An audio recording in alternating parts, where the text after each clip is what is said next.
Hello, everyone. This is Thomas Pepin NHL Talk. I'm Thomas Pepin, and let's play some NHL. Continuing the franchise mode series where I've taken over the Toronto Maple Leafs. We're on season 18, episode 3. We just finished the playoffs, and as you can see, we won another Stanley Cup. Sorry for the background noise. Dogs again, in this case, chewing on a bone on a hardwood floor. So this is our 8th Stanley Cup in 18 seasons. So I'm one shy of my target. Why is he kicking it around intentionally? I'm one shy of my target of being 9 at this point. So I'm within range of being my target, which is Stanley Cup every 2 years, so half of the seasons have a Stanley Cup.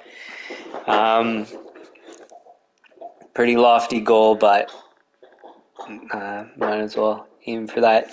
On that note, actually, I just started thinking about my next series. Like, I'm still a ways away, because I'm going to play the full career, which I think is 25 seasons. Give me a second. I'm going to double check that.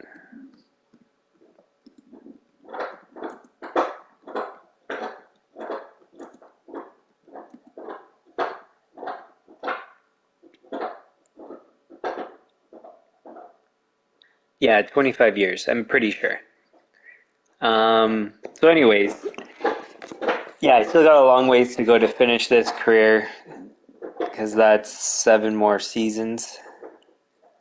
I think, if my math should be.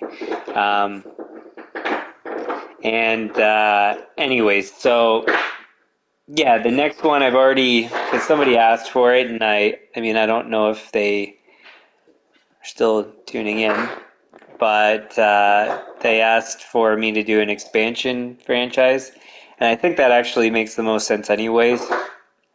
I was debating on doing Pittsburgh, but it all amounts to the same, whether it's an expansion or taking over a franchise, because right from the get-go I go and I make a whole bunch of changes, so it really doesn't matter the organization. But it would be cool just to do an expansion franchise and have more teams in the league, and I see what kind of impacts that has and whatever. So anyways, so yeah, I just started thinking about that and thinking about what location. And if you're interested in my thoughts on NHL expansion, I have a playlist where I did a series talking about, well, first researching and then talking about expansion in the NHL. So if you go to my channel homepage, you should be able to find that under playlists. Anywho, that's besides the point. Just something I wanted to share because it's something I was thinking about. We're in the off season now, and going through the re-sign phase. We have a bunch of work to do. Mostly it'll be during free agency. I have no idea what this dog's doing. Why is he kicking it around? Yeah, most of it's going to be during free agency, because there's guys we have to trade from poor performance, and then there's guys we're going to try to extend and we might have to trade. Also, we lost a couple coaches, so that's another thing. I think we lost a couple scouts, so another thing. So the re-sign phase, there's not going to be too much, I don't think. And it's going to be, well, it's always a busy off-season, but it's going to be another busy off-season, I guess. So I guess let's get to it. Gotta pull up my notes here to see what I have to do. So let's see why is he kicking it around? Let's see who is a free agent. So Wyman, there's basically no chance we're extending him.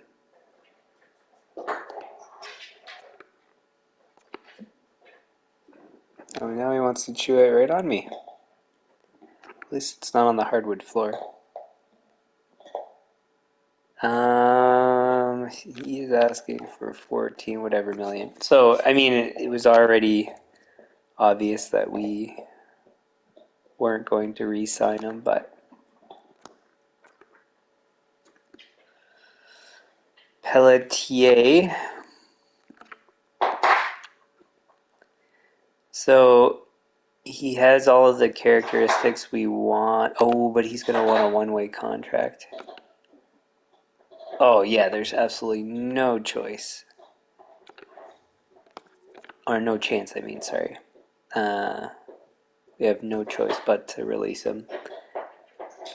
Pasquale. He wants a one-way. There's no chance we're going to do that.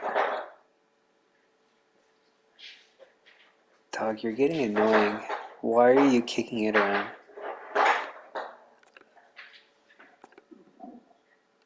Another guy wants a one-way.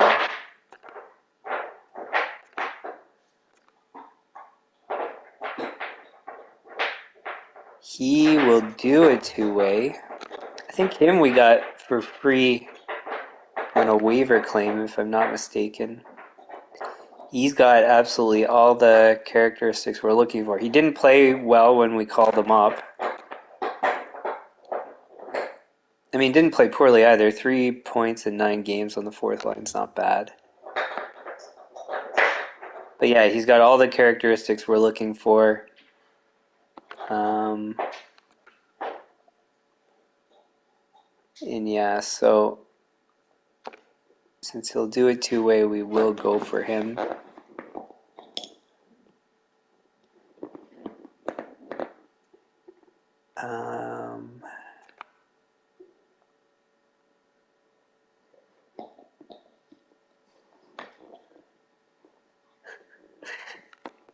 Why is he putting it on my legs? Sorry, one sec, the dog's being weird. So we're going to offer a contract. Are these all two ways? No. So it's only 1 year he's willing to do a two-way. And I'm okay with that.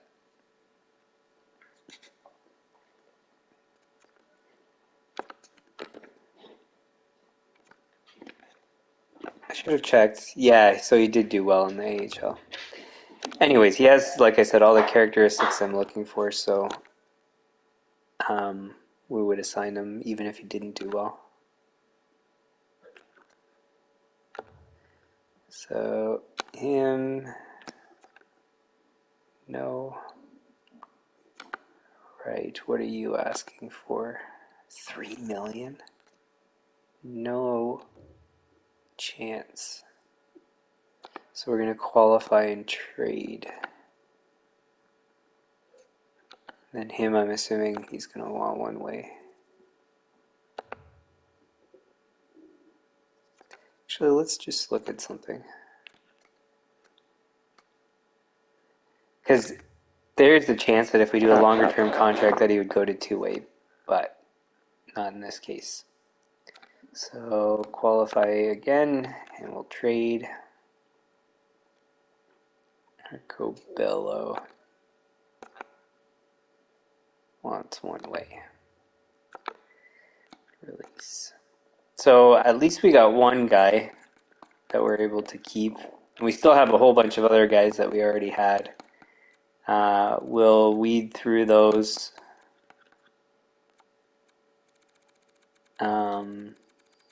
Is that the right thing? To weed through something? Anyways, we'll see if some guys played poorly and we'll trade them and all that kind of stuff as per normal. nothing going on for goalies.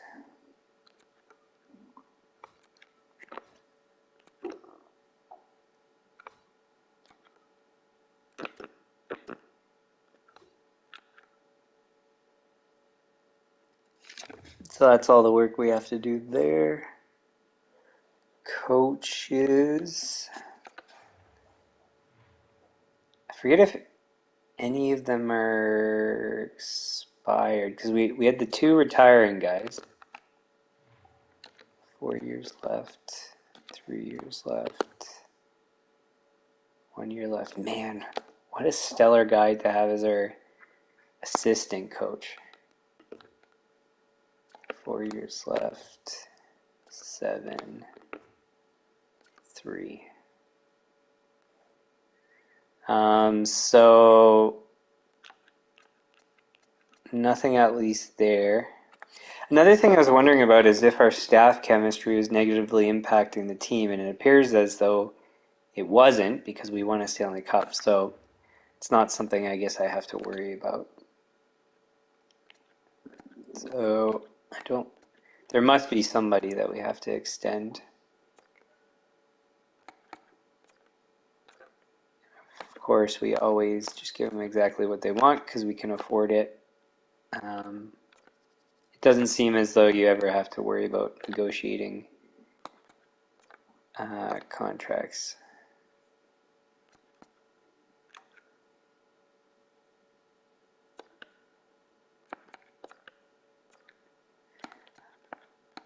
And last season we released a couple guys. In this case, because we lost one guy to retirement, I think leaving one spot open is okay. If there's 2 guys that we would have liked to have picked up, then I mean, too bad we just miss out on one, and we'll just choose the better of the 2. But yeah, so I think we're okay. We'll just leave all the guys we currently have and just extend them. So players are done, coaches are done, scouts are done. And that should be it for the re-sign phase.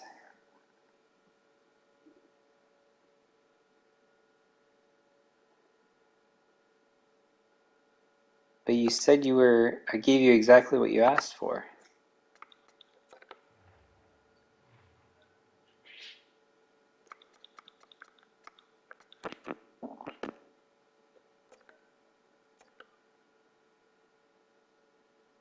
One, two-way, yes.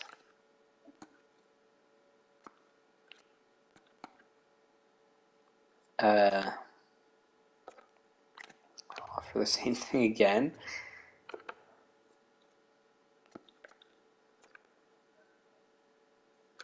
Good.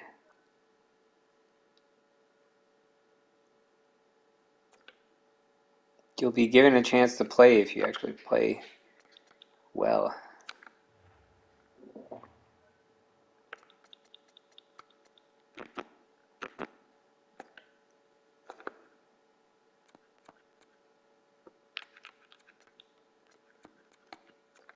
I can't offer you more money unless I put you as a one-way, and I'm not putting you as a one-way.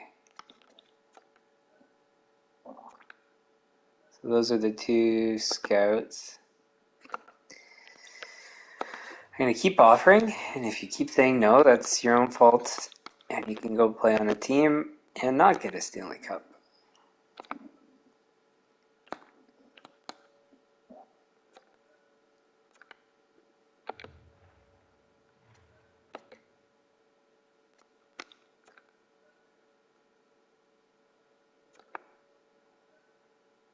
Oh, I guess there's 4 scouts.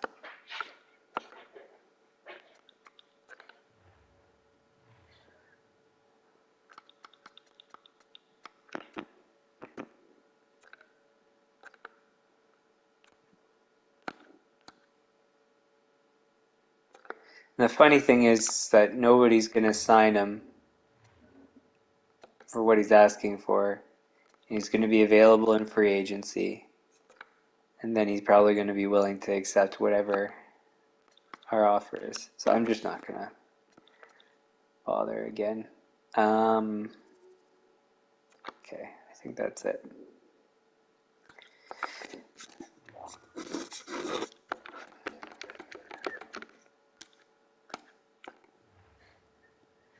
And adjust this as we normally do.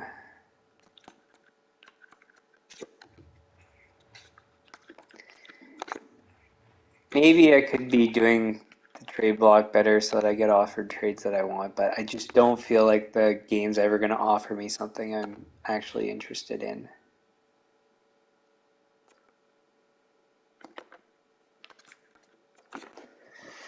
All right, now the moment of truth with let's see what's out there. Well, what do we start with usually? So trading block's done. We'll do all the regular stuff first. So we need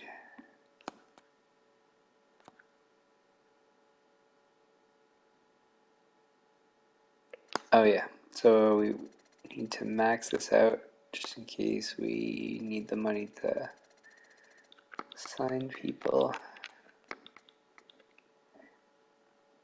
Because I don't know if it'll auto allocate when we want to sign people. Like, because okay, so like let's say you didn't allocate it, will it pretend that you don't have that money? I don't know. So better to just make sure.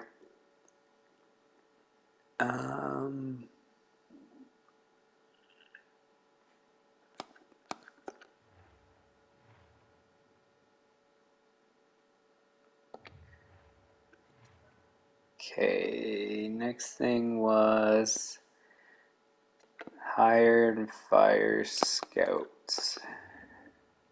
So not firing, but probably hiring.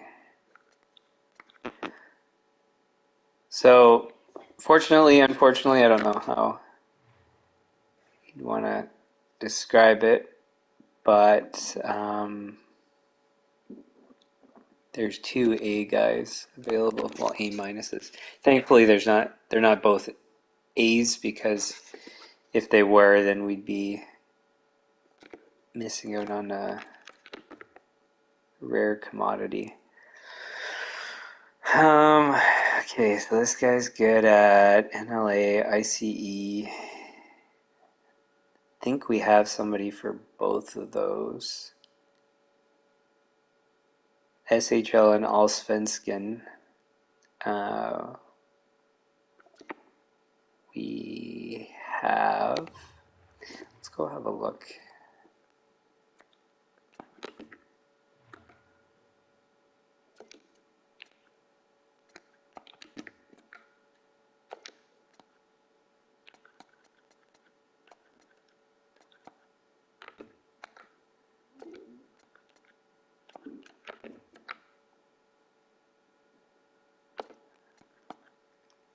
That's the second guy for Extra League. There's NLA.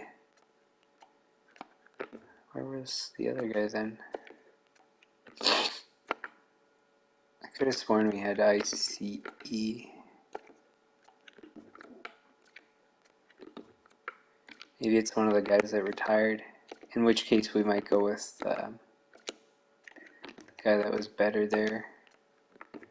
Because I have seen where we scout somebody out of that region. Whereas the other guy had basically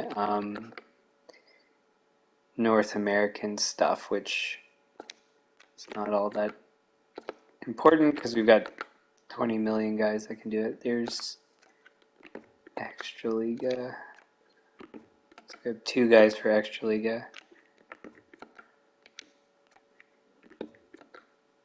Nobody for IC, so we'll go for the one that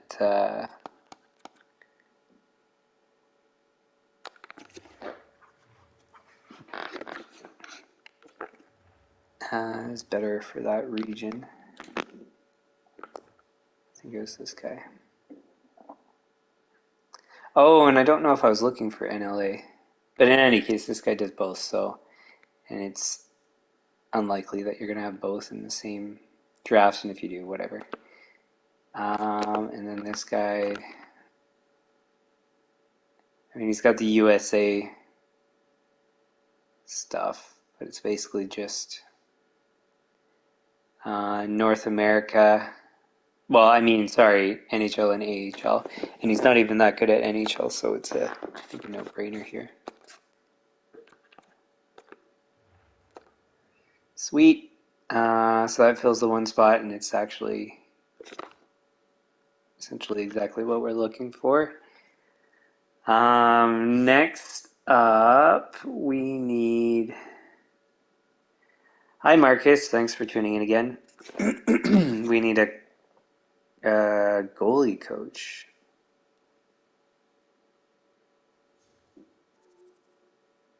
I didn't realize it was a goalie coach and assistant coach. So, what's our situation with goalies and stuff? So this guy is a goalie coach who's B- rated.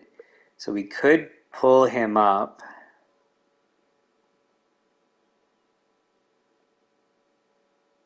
We got forwards, goalies, defensemen. So NHL is sorted out, except for the goalie one.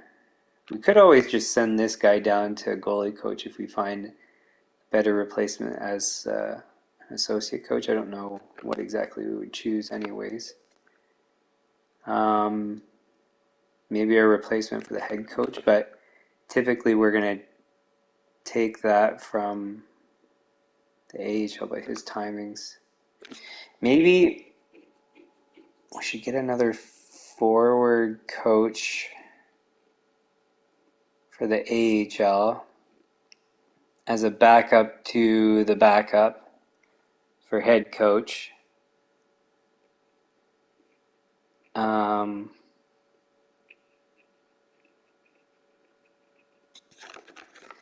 He's got 1 year left, 3 years left. Actually, okay, we're fine.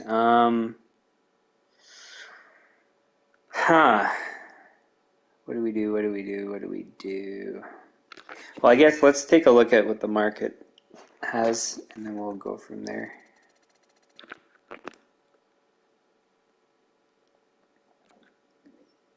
AHL head coach. Generalists. I don't really like going with generalists.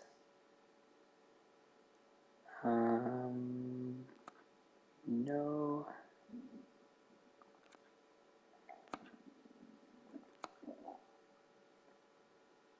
Too expensive. See, no, it can't be. The guy we had, both of them retired.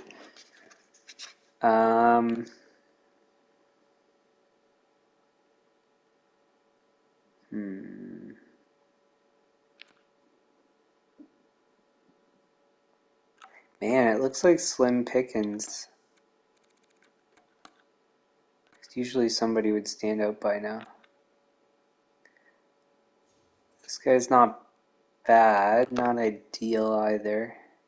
The coach influence is a bit low, but the rest is very high. Well, it's 3 years.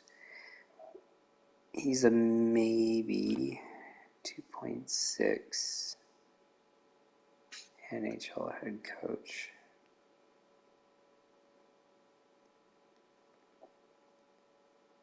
Well, based on our current salaries, we could afford him.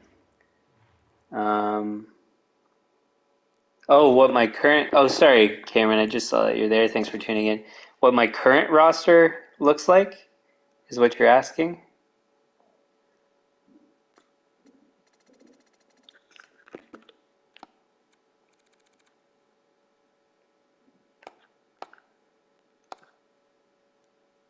So this guy's a maybe. We might be able to afford him. Sure, I can show you. We would have gotten to it eventually, but since you asked, and I guess since you're probably new, I might as well show you. So the easiest way to demonstrate is, in my opinion, on the trade screen, because you can see the trade value. So if it isn't already obvious, I'm crazy stacked, both current roster and future fill-ins. I don't tend to have too much in development. It's usually like 2 or 3 players at most. Maybe up to like 4. I think I maybe had 5. But anyways, so if you just see from trade value, 1 franchise, all elites. We've had every franchise guy, I think, in the game, but we've traded because they've asked for too much money. So in order to maintain a deep roster, we've had to trade those guys. Then yeah, keep going down. That's about it. So, and then we've got our goalies. I might as well show you too, since you probably want to see. So we have the 1 franchise goalie that came out of the draft, which we missed during the draft because I made a mistake and didn't look as low as like 10th overall and whatever. So my bad, but I still went for him. So anyways, so that's our roster. It's pretty stellar. And yeah, if you didn't see, so you can take a look at the description of the stream. It shows you all the President's Trophies, Stanley Cups I've won. So basically, we've been the best team pretty much every season that I've run the team. And we have no problems, like long term, we'll have no problems maintaining this because we're well under the cap generally and have just as good of a team. So anyways, hopefully that showed you what you wanted to see.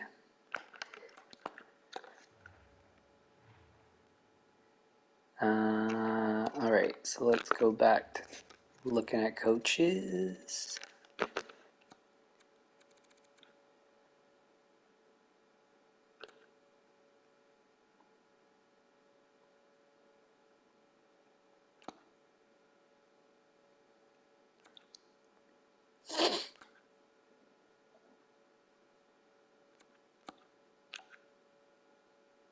Veterans. Goalies. We could definitely go for this guy.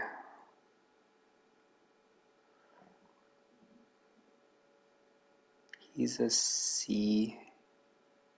CBCCAB.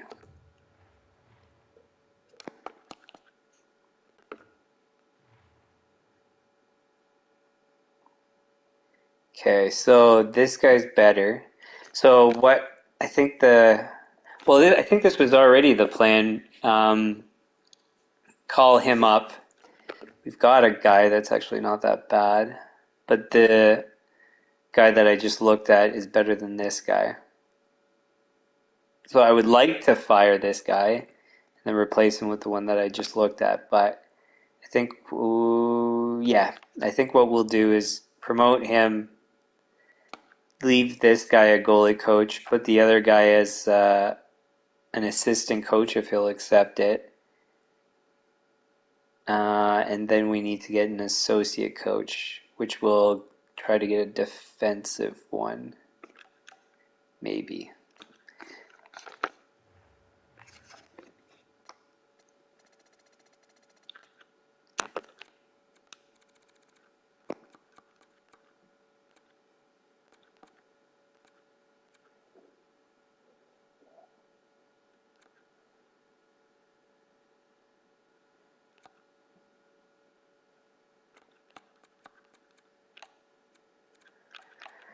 Yeah, there's really not much out there. This guy's not horrible.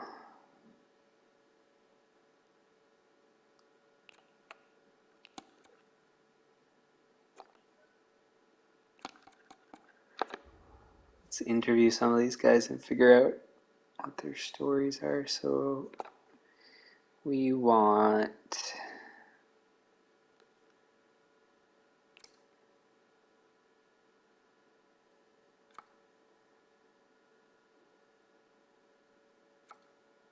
We already know what he wants. How important is it?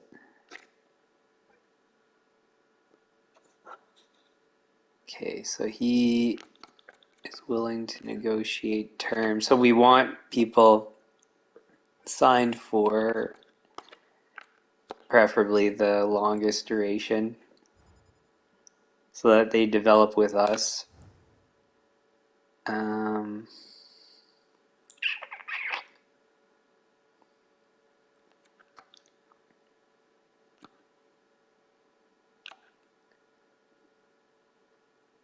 Which guy was that? That was this guy, I think, right?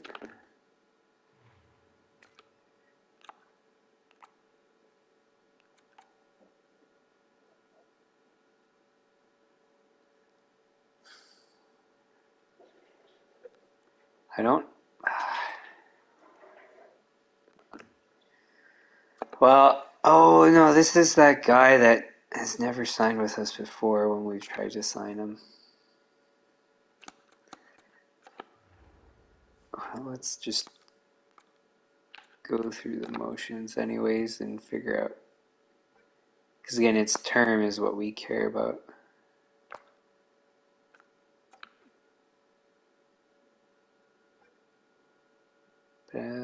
Small change.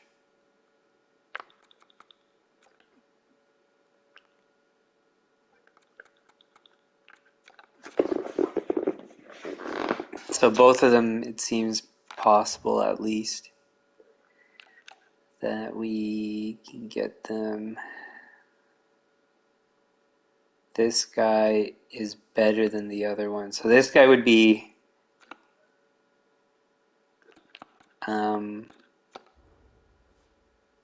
ideal as a replacement for goalie coach, but we already have one, so I don't know exactly what our plan's going to be in that regard.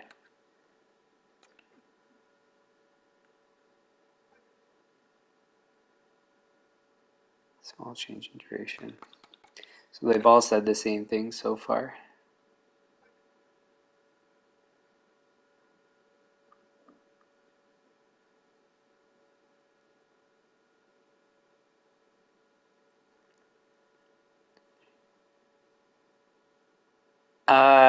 Cameron, so I'm not sure exactly what you're referring to, but I beat the Boston. So the Boston Bruins made the record for points, wins in a season, and I beat that with one of my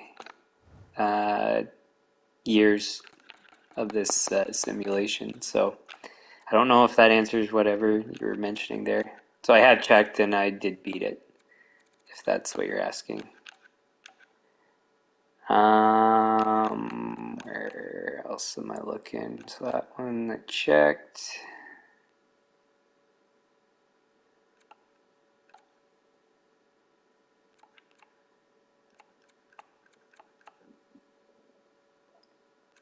Yeah, there really isn't much good options for coaches. So it looks like we're gonna have to.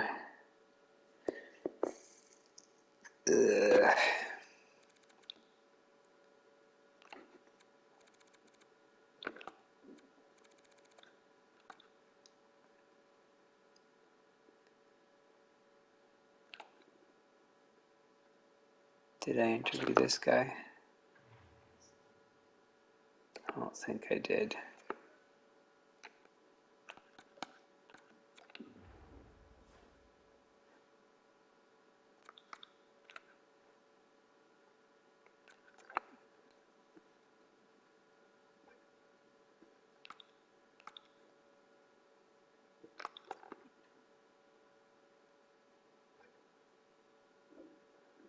Not important at all. Okay, so it seems like this guy's the most likely person to sign. I mean, he might not like the market. I could go look at that stuff, but I don't really care. I would offer anyways. I don't like the coaching influence, but the rest is all good.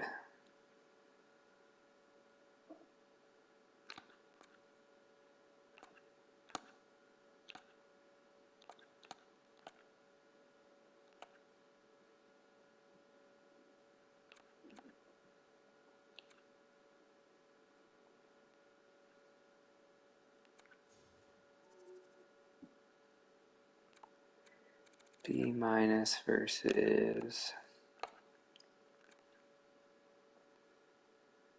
B. They both have C's.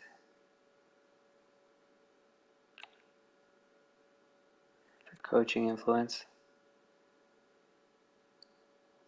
Oh, yeah, the coach records, it doesn't matter because they're all going to be assistants, associates. We've already got head coaches lined up. So I don't really, as much as it might be relevant, I don't really care too much about their records. We'll be fine.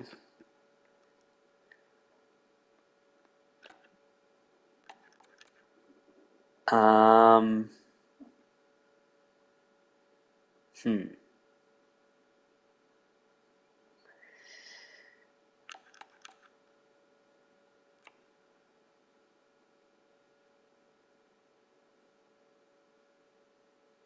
B.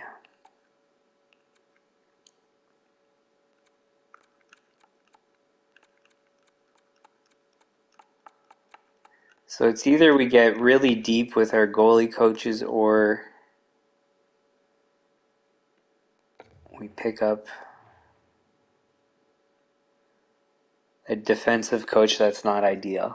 That's kind of our options right now.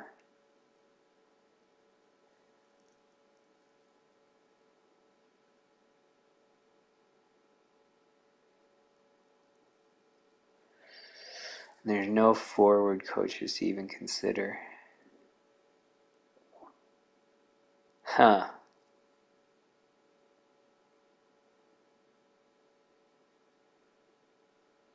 It's going to have to be a defensive coach, I guess.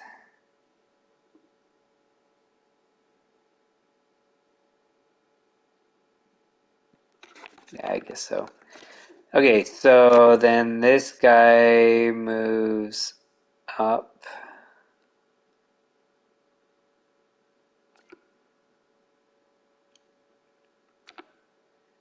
to NHL goalie coach. Oh, our chemistry got a lot better than it was. Don't know how or why, but I'll take it. Because I think it was 59 last season. So to have it at 67 is a definite improvement. Okay, so he's the goalie coach. We're going to have to keep him. And then I guess... What, do we go with 3 goalie coaches? We could do that too. What's the 3 years? 7, 3.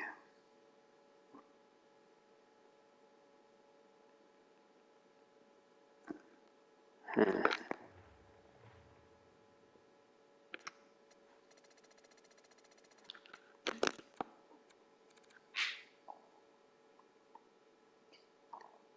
Yeah, I think we've got too much time left on the contracts, where if we get another goalie coach, it'll be redundant. If we went with, so why spend $1 million for an AHL associate coach? Oh, but he's the guy that's willing to accept term. I was going to say, why spend $1 million when you can spend I forget how much it was. We'll see in a sec.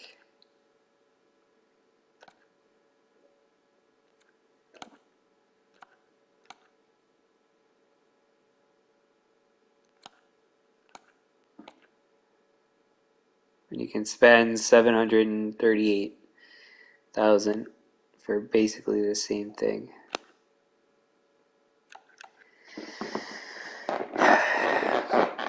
The other option is we do a 1-year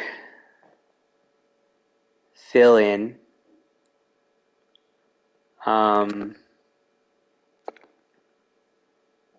And wait for a better option. So we could do 2 generalists.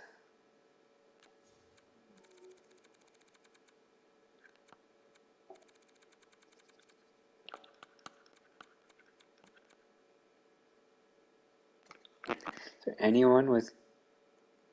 Because maybe if it was a B for teaching and an A something for influence, then maybe I could consider it. NHL head coach, forward, A minus, pretty cheap.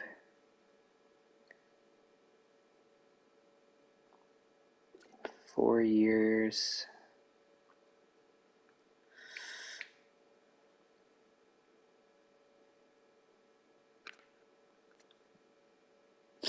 That's definitely doable.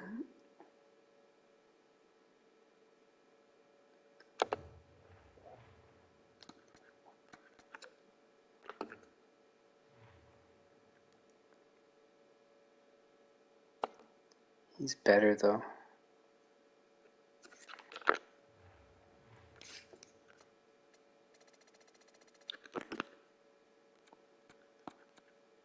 So yeah, it's not really worth it.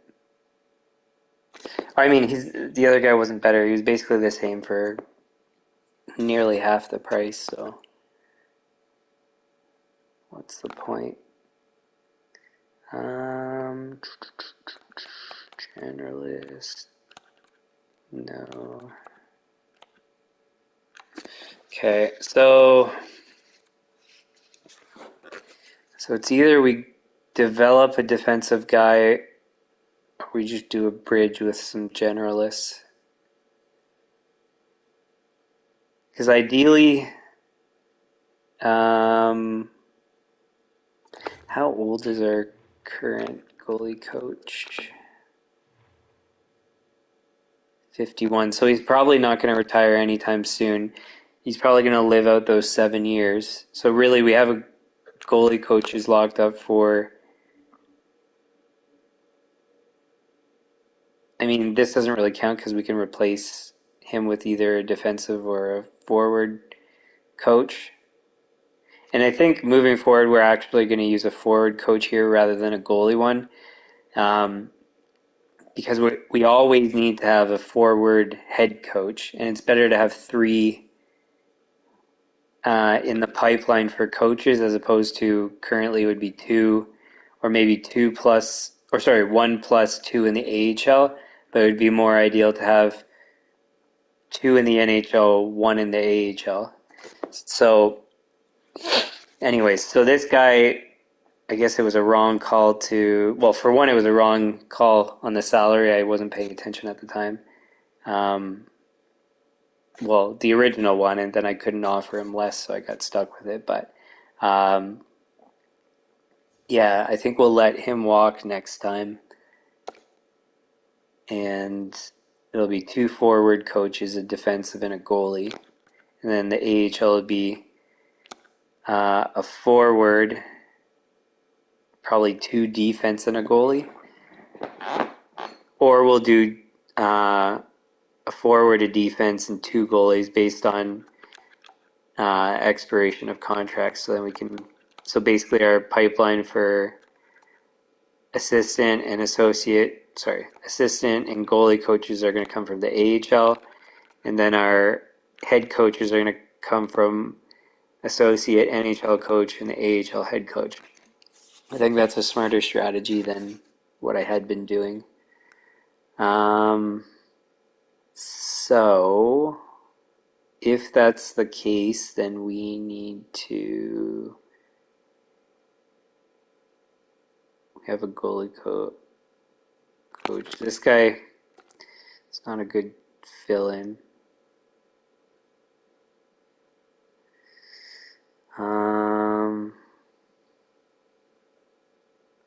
And those it was only a defensive coach, I think, that said he would do. The duration didn't matter.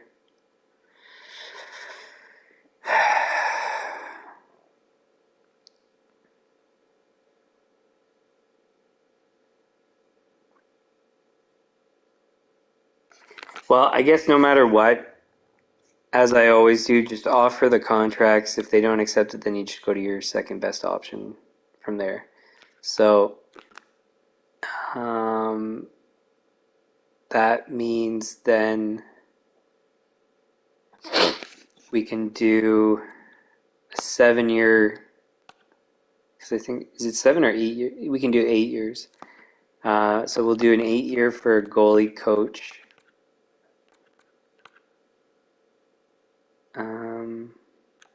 This guy.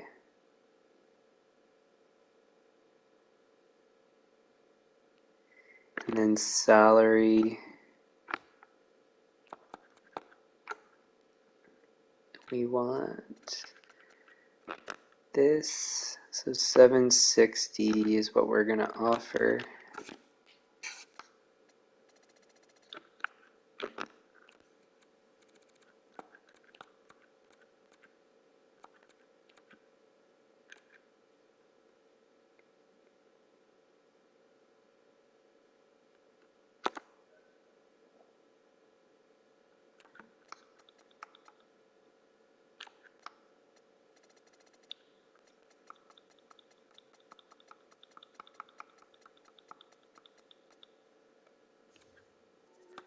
For AHL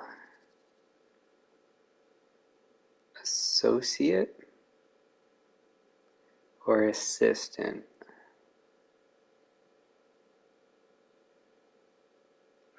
He only wants 574, so we'll do assistant because he's more likely to accept that than some of our other guys we're going to be offering to.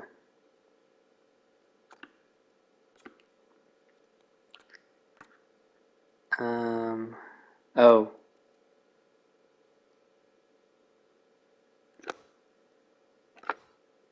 Maybe I should have waited. Whatever. I said 760, yeah.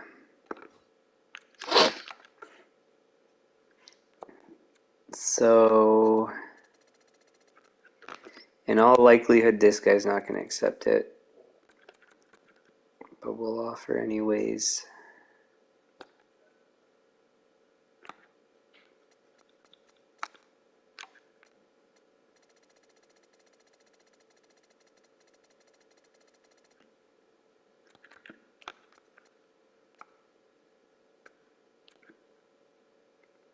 Yeah, there's no way.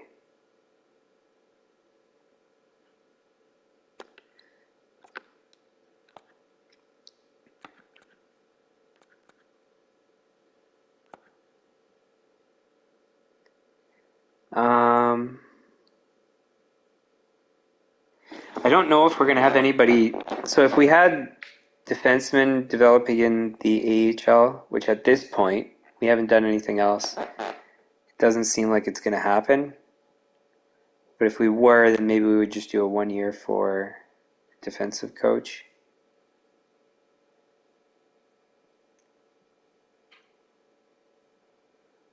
Maybe I should just do that anyways. Because it's better to have a defensive coach than a generalist for defensive development. So let's just do that.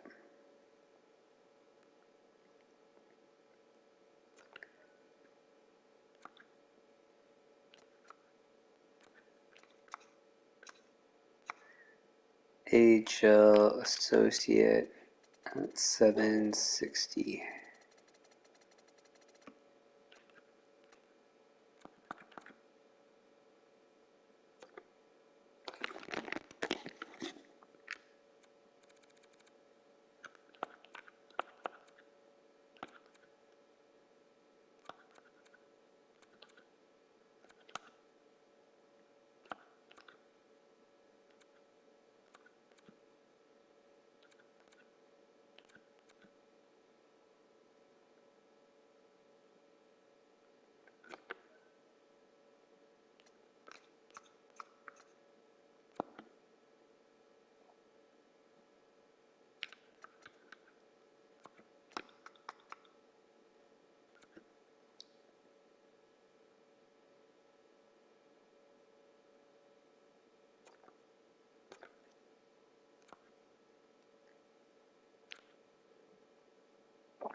So we'll try those and see what happens. If we get any of them, great. If we don't, no big deal.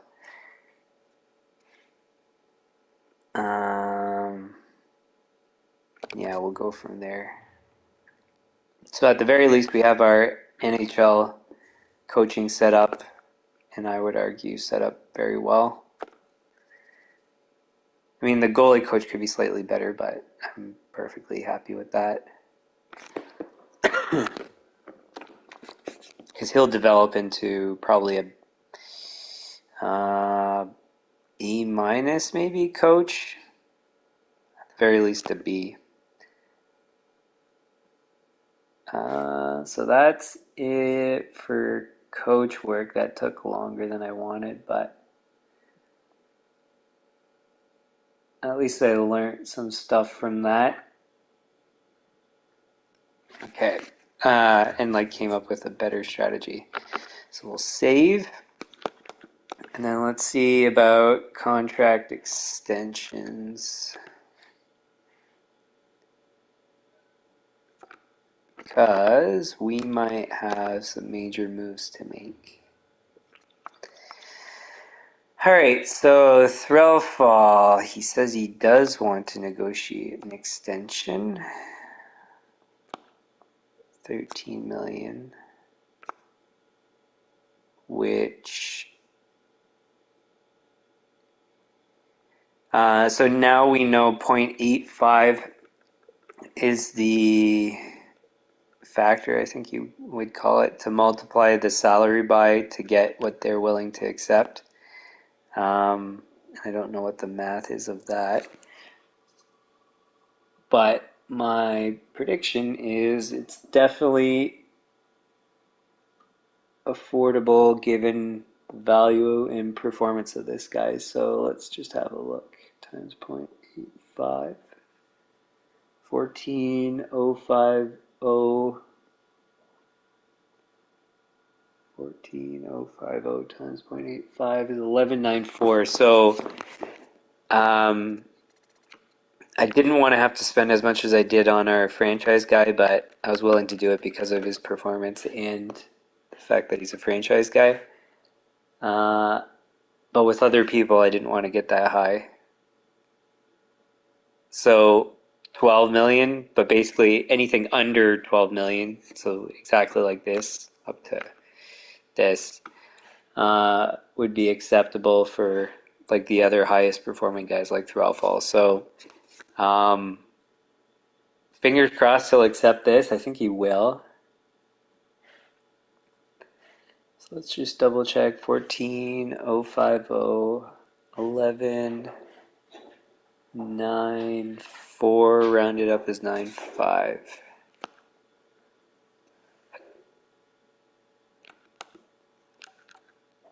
Oh, and let's just double check that his salary jump isn't too crazy. So 400,000 and 600,000. That's not too crazy. As soon as he gets towards like 800,000 or a million, when you go up from one year to the next, then that's where definitely don't do it. So I'd rather those extra years.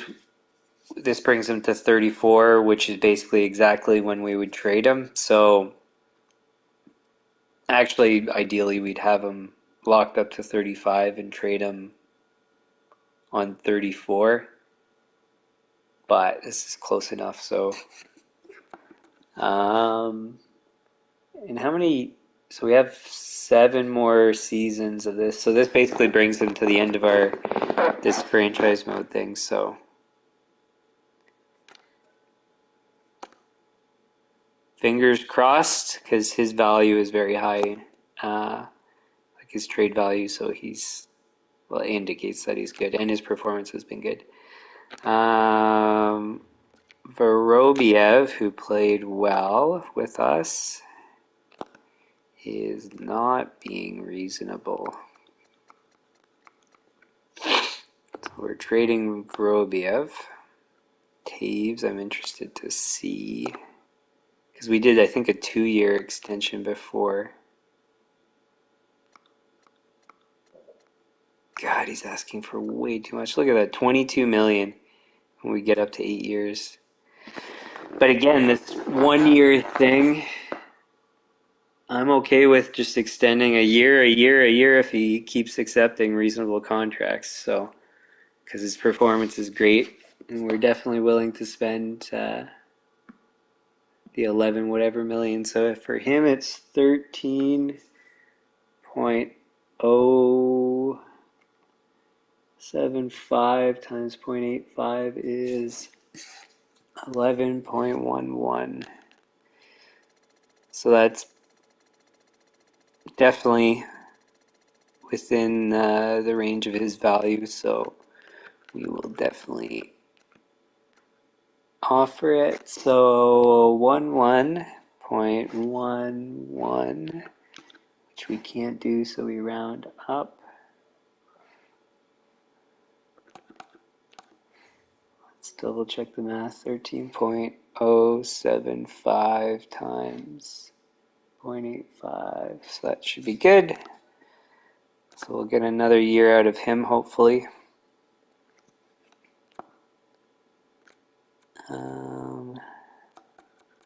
Sucks about Vorobiev. Like I knew when we traded for him that this could happen. But at the very least, we got a good value year out of him. He was a point per game for 11.9 is very reasonable.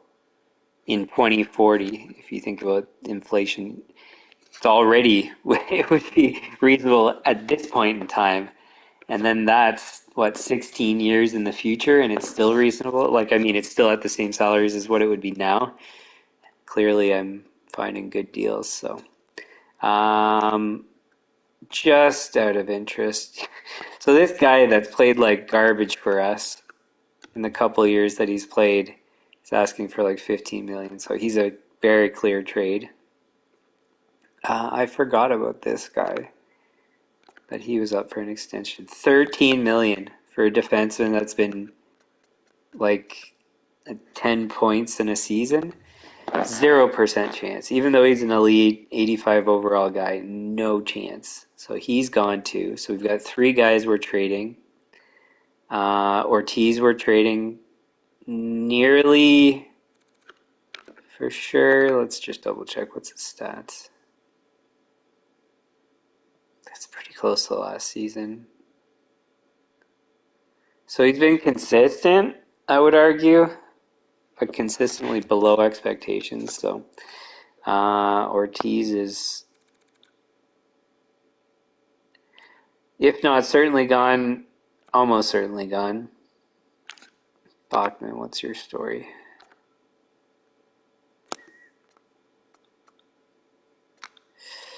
That's awfully expensive for a guy that's 79 overall.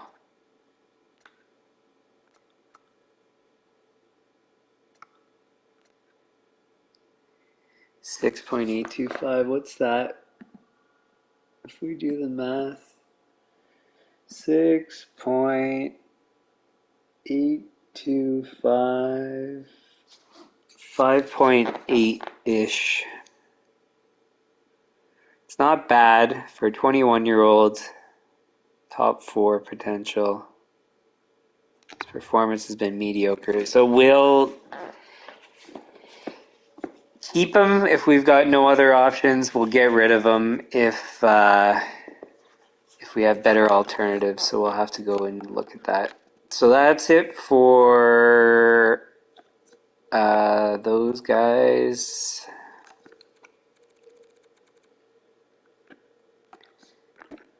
What's this guy's story? How'd you do? 10 and 16, 6 and 18. So we're gonna trade him probably. We're definitely not extending. 29 and 56, none and 1. But he's got all the characteristics we're looking for. He could be good. Much like the guy we had on our fourth line. I forget his name. Demers, I think. He's an RFA. Well, what's he looking for? He's not looking for two-way, so there's no way we're extending. Okay, that's that for the AHL.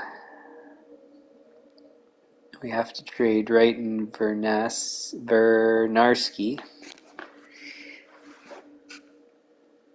McDonald, we're trading. And Archibald will probably let him play the season and then trade him when he's... Same thing, we'll qualify him and trade him.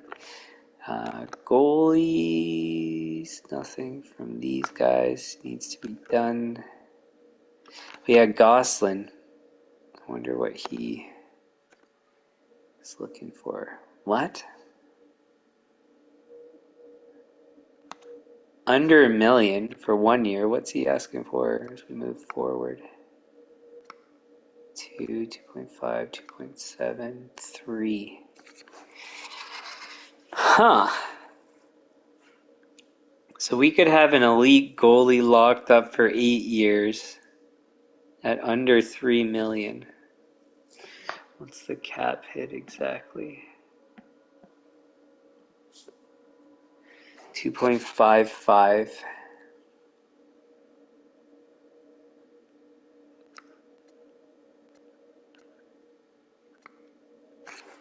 What will get us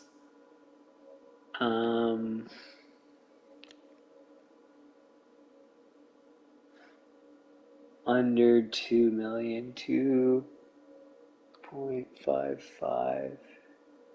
That's still over. 2.25. That's under. So if we did a 5-year contract, we could get him for 1.9 something. In all likelihood. No matter what, we're going to keep him. It's just a question of what term makes the most sense. It's either we're just shy of, or what did I say, it was 2.55 if we have him for 8 years, or under 2 million, which is the target price for goalies if we get him for 5. So we'll revisit that once we get a better idea of exactly what we're doing with goalies, because we have 4. So we're trading. Didn't we extend him for 7 years? So he's basically locked in. Glenn, we're gonna trade. We could go with a 4th goalie.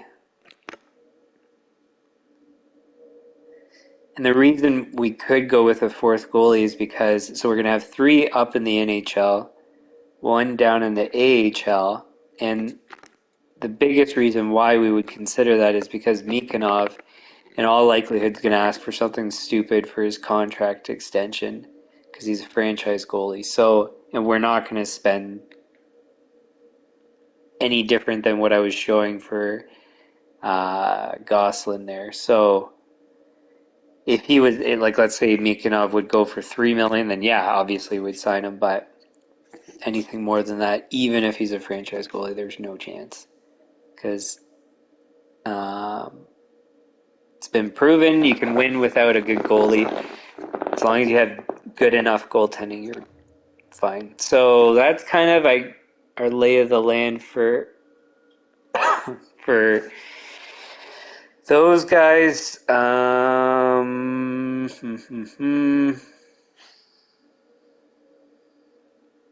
So extended players. I guess let's go look and see who was drafted, how they're all looking. So if there's any draft picks that we want to trade for, there's one.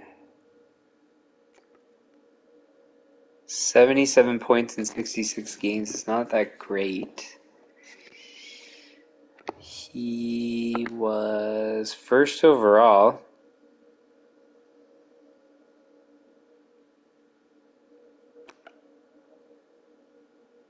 It's not that great of performance to be drafted first.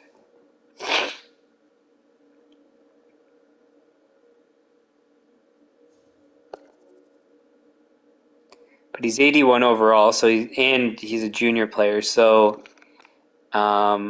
we can let him develop. So odds are we're going to go for him.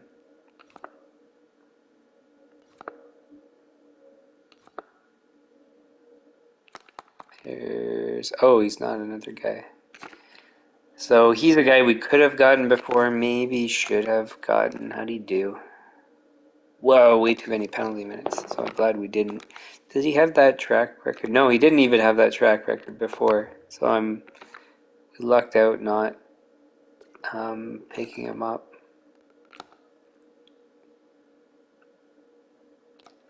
Who's that? 77 USA. It's pretty good production for defenseman. He's relatively competent. He wouldn't be starting, and he'd be going to the AHL. So because of development and his overall, I think it's a no for him. Here's another guy. See, this is more like it for production. He's a junior player too. He's a power forward. I was expecting a sniper. For me, that's a no-brainer. We're going to be getting him. Should I do that already then? Well, I don't know if there's anything else out there.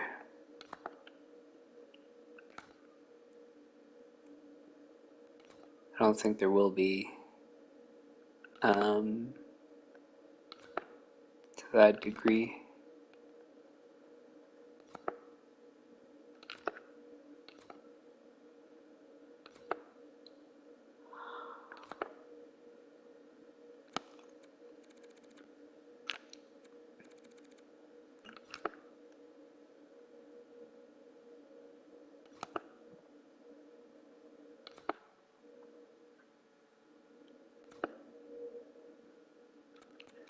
Here's another guy. What's your story? So he'd have to go to the AHL.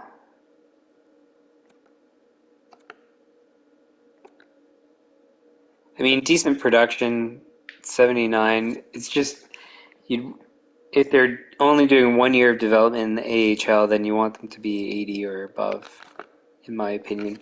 Because if it's only 1 year, they need to be NHL ready after that 1 year, and at least for my team, I don't want people playing if they're, well, the target would be like 84 overall or better. I mean, I could handle 83, maybe even 82, depending on the player, but so it's possible that he doesn't turn out. No defensive defenseman.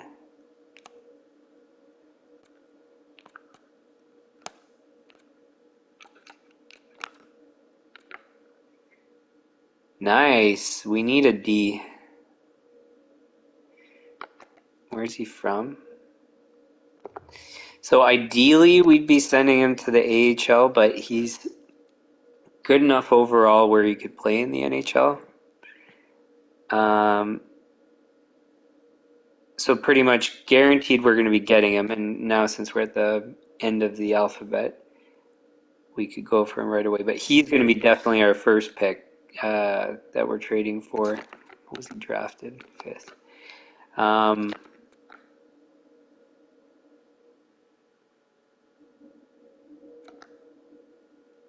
Yeah, we didn't really scout anybody, so we don't really know how his fit's going to be, but whatever, who cares?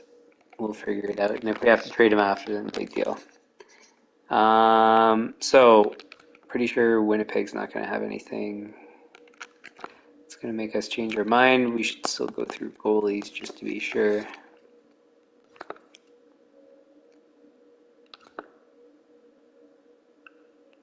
is it changing the view?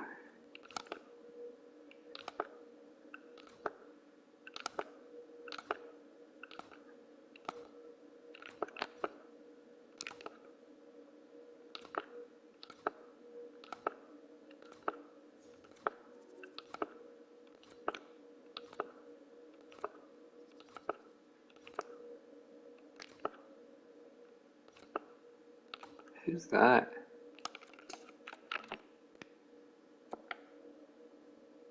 Hmm.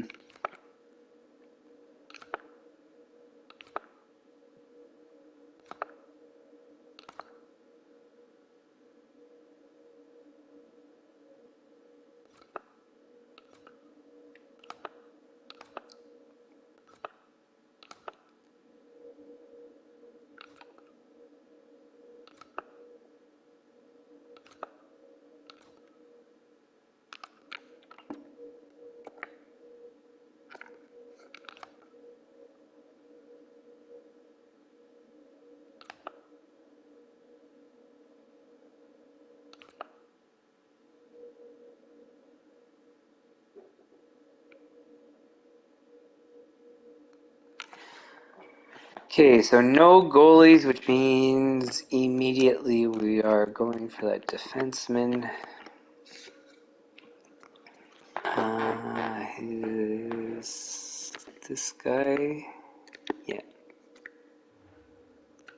So, who do we have that we're getting rid of? They want Vorobiev. That's a start. Oh, look at Demers. His trade value like skyrocketed, and he's 84 overall. How did that happen? I know he played well, but that's crazy. Wow. What a pickup. So now I know I can actually. So I thought that I could scout guys and find good players to develop. They never turned out developing. I need to look for the same characteristics I just looked for because it turned out working, at least for this guy. So it's less about their potential. I mean, it kind of is relevant, but more about their age and ratings. If they have basically, how would you put it? Like good ratings at what they're supposed to have good ratings at. So this guy, for example, he had good puck skills, good shooting, good skating, and that was basically like I mean he had odds and other things, other odds and ends that he was good at. But the most important things he was good, and he was only I think he was 70. Wasn't he 77 to start the season, and then now he's an 84? That's crazy.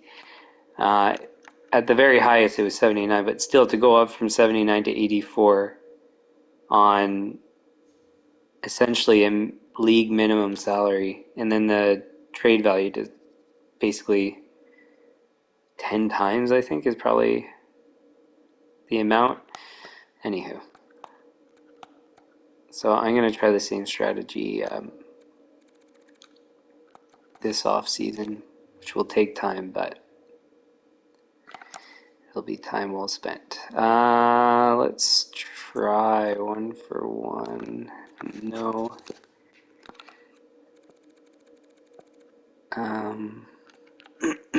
Any of our guys we want to get rid of.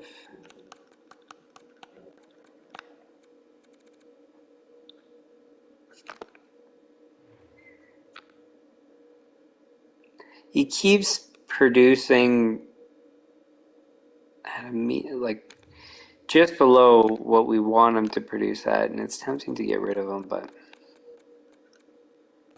we won't. Let's try for him. I'll ask for 4th.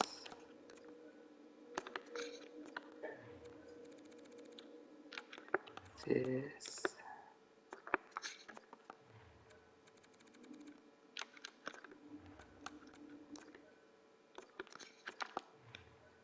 And it might seem crazy trading away the guy that we're just about to trade away for what we're trading for. But just, yeah, remember, Vorobiev has no value to us because he's just too expensive. There's no point in keeping a guy that you can't afford because then the rest of your roster gets hurt. Let's try 6, 4, 7.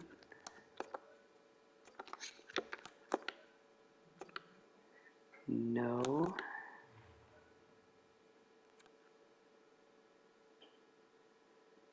Let's do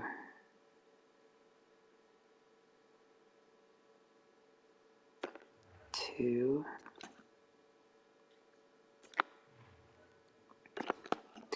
We have their first overall pick, so I was just thinking, what if I steal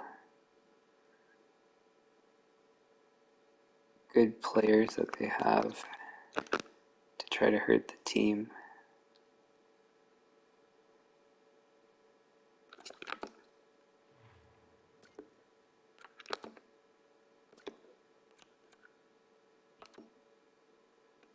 Ooh.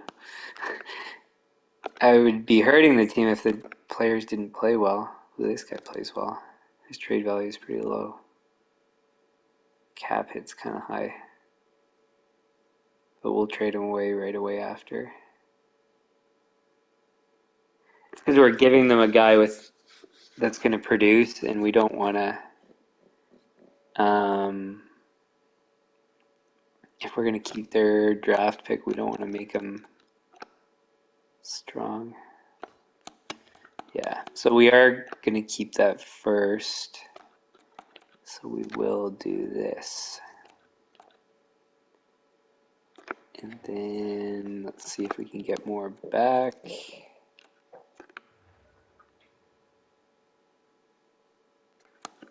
Let's get rid of him.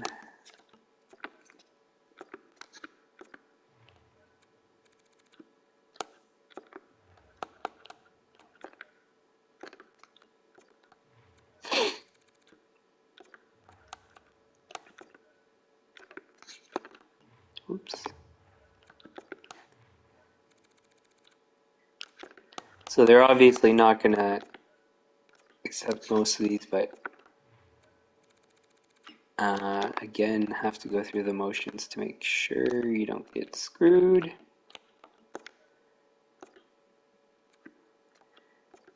Okay, and then actually, you know what? Let's go back to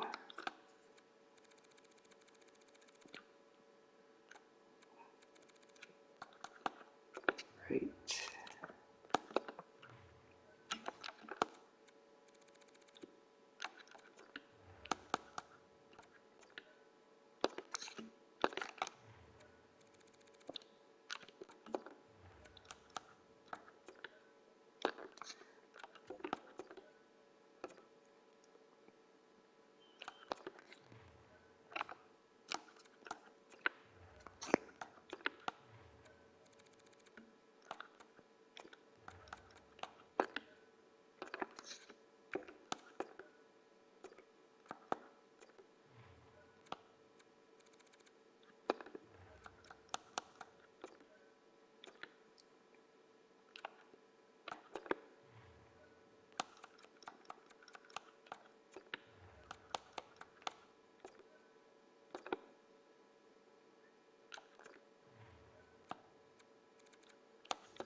So even though we'll be giving up these picks, we're going to be getting back the same value once we trade Glebov. And again, it's to weaken the team because we're giving them a skilled player and we have their first overall pick. So we don't want them to be any better. Let's do this.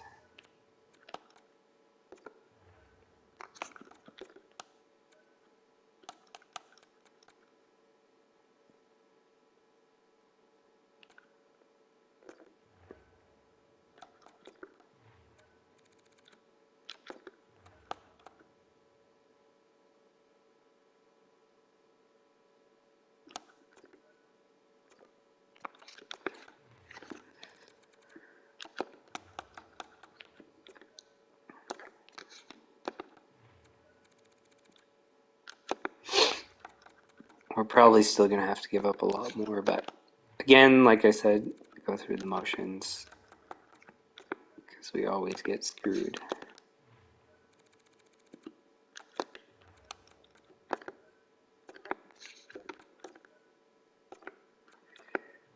Alright, next we'll go 7.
Sweet. Alright, I thought maybe I was going to have to give up even more, so I'm very happy with that trade. Just have to get rid of that Glebov guy pretty quickly, especially with the contract. Well, the contract extensions aren't going to really, like, we still have plenty of space, I think. But I got to get rid of Ortiz because his cap space is, or his cap hit is taking up cap space. Okay, so we're getting that guy for sure. There was one draft pick. I forget what team he was on. His name was Turgeon.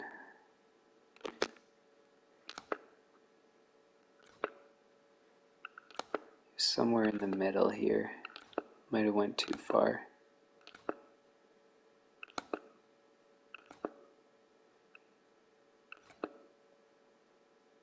I think I did go too far.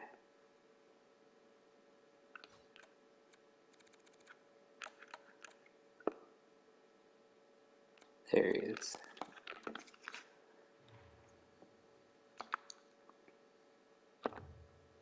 So yeah, he had great production. I'd rather not a power forward, but yeah, 81 overall. And then the other guy was what? 80 overall? The first overall pick.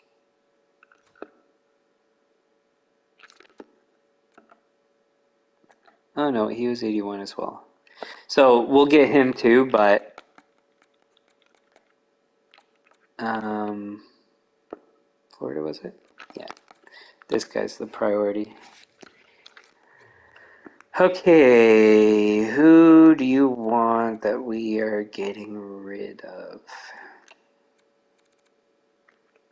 Oh, this in the correct order.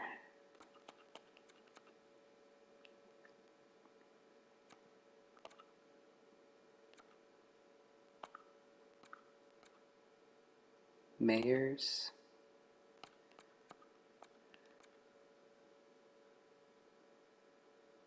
Oh, having just looked at Bachman, so we've got a replacement for him, but we're getting rid of Mayors. How many D are we going to have? 1, 2, 3, 4, 5, 6. So we'll have 6D if we get rid of Mayors.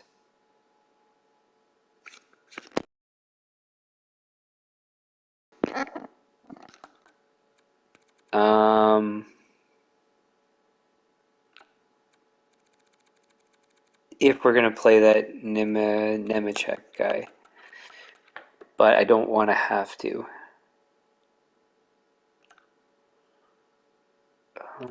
So it's looking like Mayors is the guy we're going to have to trade.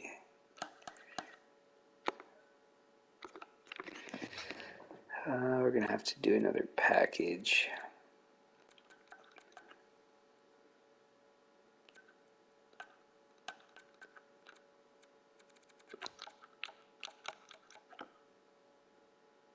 Ooh, they do want Glenn.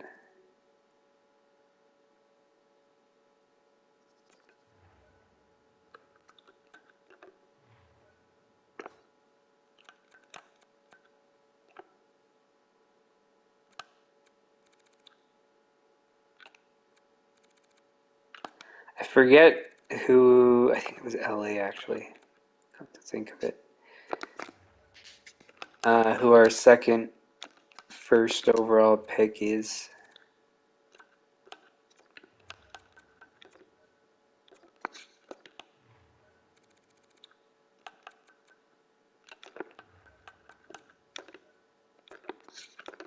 And I don't think we're going to be keeping that one. I think we're going to be trading it for a different one.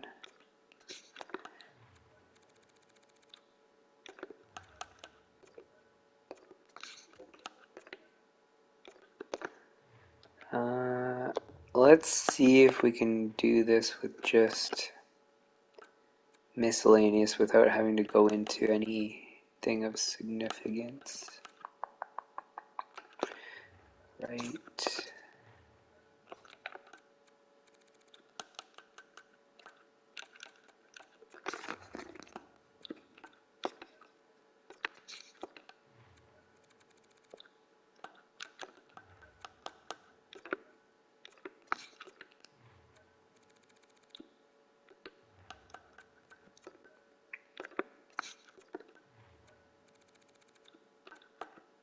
Oh, well, I guess the other proof of concept is the fact that Wright developed. I didn't see what his overall is at the moment, but he did at least go to 80 by season's end.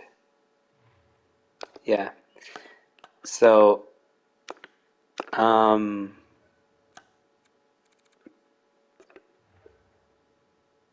yeah, so anyways, so again, the scouting work that I did worked.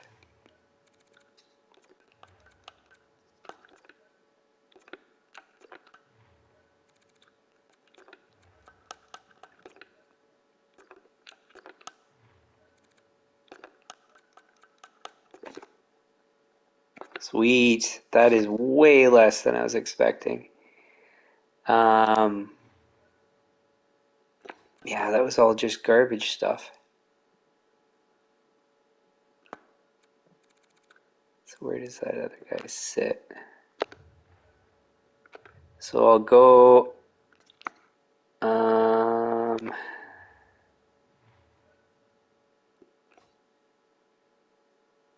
you know something I just thought of? I don't think I need to offer these Oh no, but I still do. So I was gonna say maybe I don't need to offer these contracts right away, but still the age requirements for contracts and stuff, it still gets in the way, I think. That's a bit more complicated that I want to think about too. So, um, anyways. All right, so that's two guys that we wanted to get rid of and two guys we wanted to pick up. Before we keep doing more, because at the moment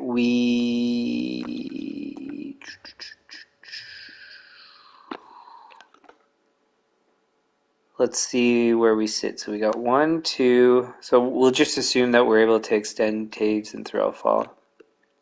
1, 2, 3, 4, 5, 6. Actually, I don't even know if I want to count Demers. 1, 2, 3, 4, 5, 6. I don't know if he's playing in the NHL yet, so still 6, 7. So we've got 7 forwards, and we need 2 more. So the reason I'm doing that is because we might be trading for free agent guys and signing them. So let's go have a look at that. So we want guys that are asking for reasonable contracts that for whatever reason their teams aren't giving them.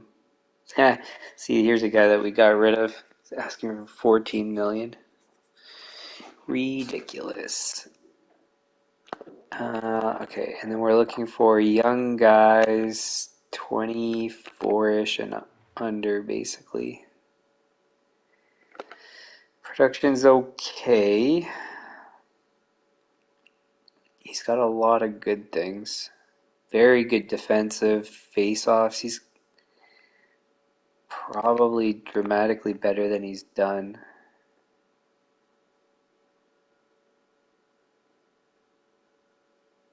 There's indications that he can do better.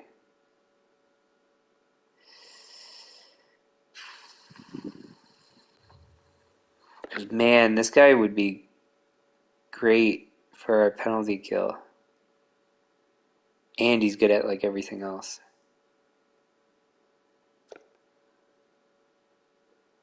$14 million would be, after negotiating, would be just under 12. For that performance, you know what? No, I don't. I think it's a bit too expensive. This is more along the lines, but his performance isn't good enough. He doesn't have a good track record. Good characteristics, but not quite. This is a guy I think I noticed before. 80 points in 82 games. 22 years old.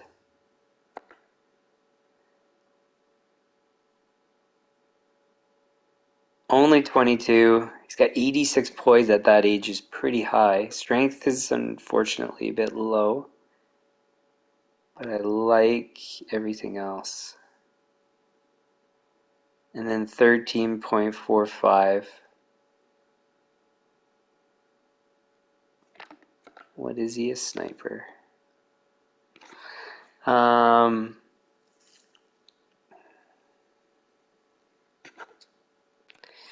nearly certain we're already going to go get him, but we should still check over the rest. He'd be good on the penalty kill. Skating's not the best. And then on top of his potential is not that great.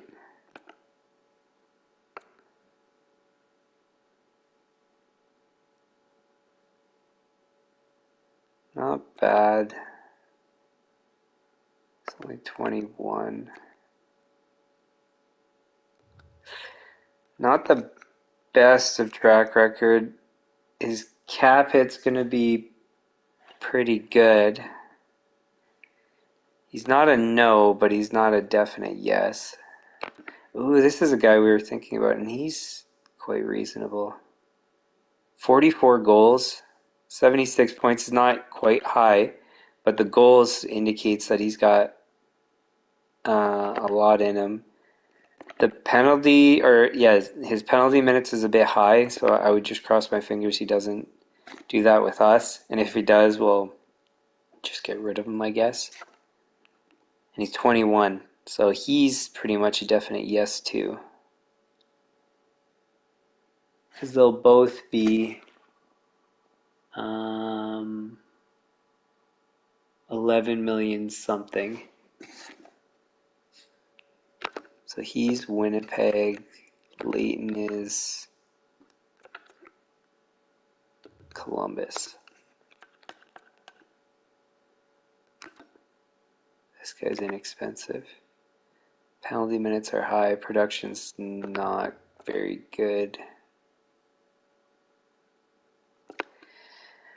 Yeah, the production's a bit concerning. The cap hit could make it. The penalty minutes.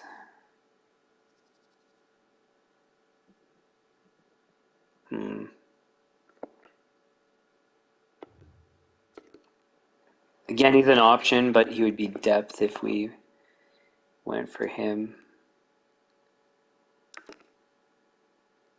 77.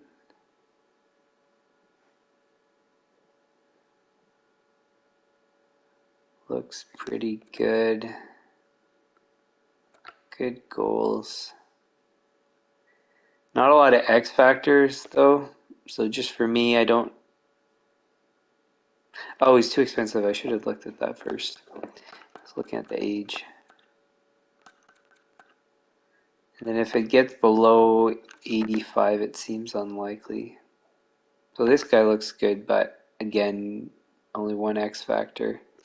So I'd rather go elsewhere. So he could be another guy like the other one we just looked at for depth, but we also have those guys coming up, so it almost seems... Ooh, no way for those penalty minutes. It almost seems like we're going to be going elsewhere first, and we'll be fine with what we get.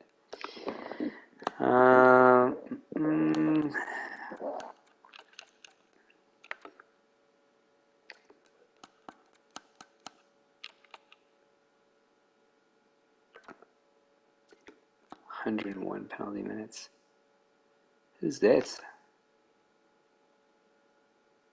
Oh, balance is no good.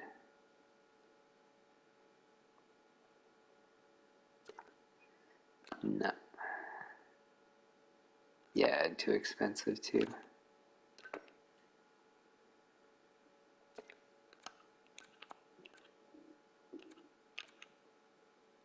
Well, I guess since we might be getting defenseman, we'll still keep looking.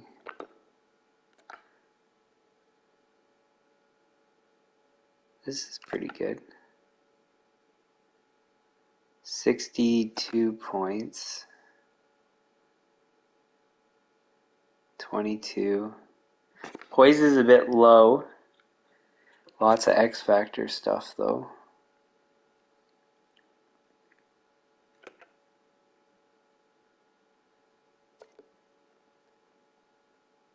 Cap hit's very good. So he's a serious option as well. And I think I said I had 7 guys. Because at the moment we're going to have Demers playing on the 4th, as crazy as that might still sound. He'll be a pull-up guy. Because that was his purpose originally, and since he's still at that tiny cap hit, that's what we're going to use him for.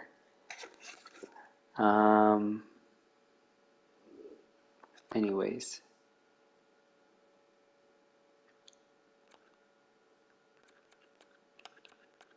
So we'll start with the guys that we already looked at and then go from there till we have the lines filled out.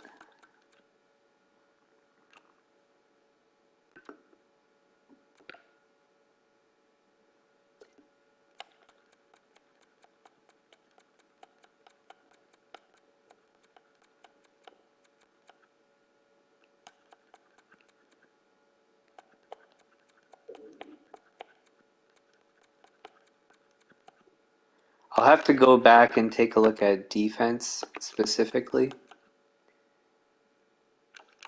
It's a reminder from the one guy that we saw.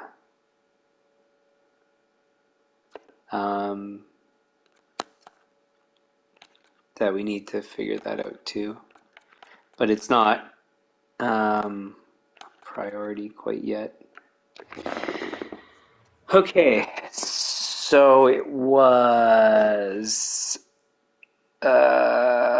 Columbus and Winnipeg. Those guys for sure we're going to pick up. How many guys do we have again? 1, 2, 3, 4, 5, 6, 7. 7 guys. So we need 2 more, which are the 2 guys we're going for. So that is perfect.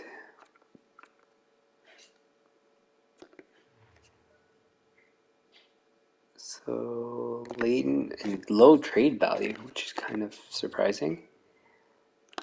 Do they want any of our guys?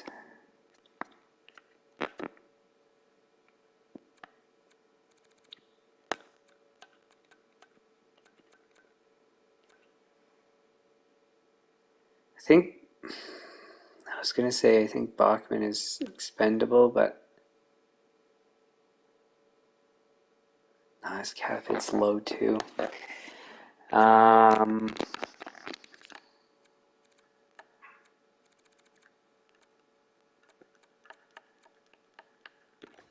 So nobody on our team.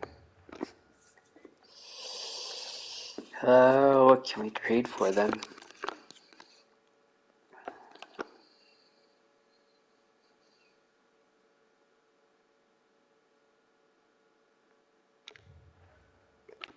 I guess let's start with the other guy, Winnipeg.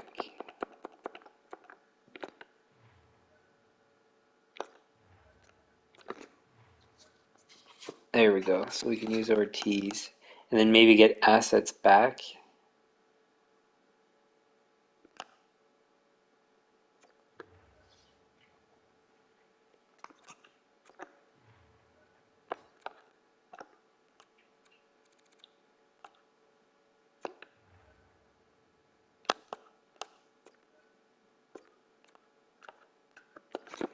Do they want?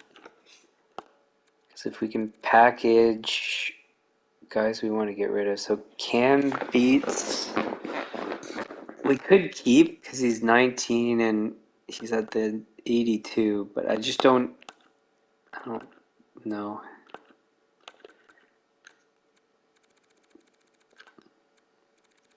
How did he do in junior anyways?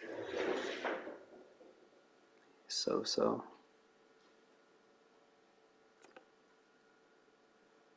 Yeah, he tanked compared to his previous season.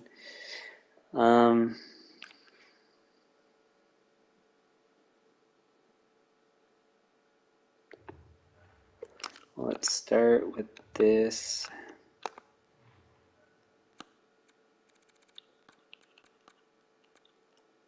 Oh yeah, we have Nicholas too.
We have to give up more. I didn't think it would be the case.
Sweet.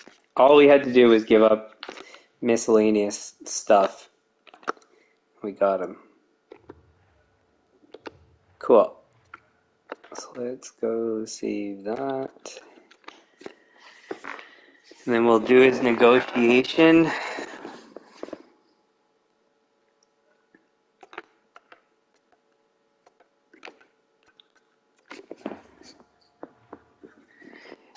I think this might have happened before, but I guess there is the potential that after you pick up a guy, that he doesn't want to negotiate with you in the same way that he was negotiating previously. I haven't had that yet, I don't think.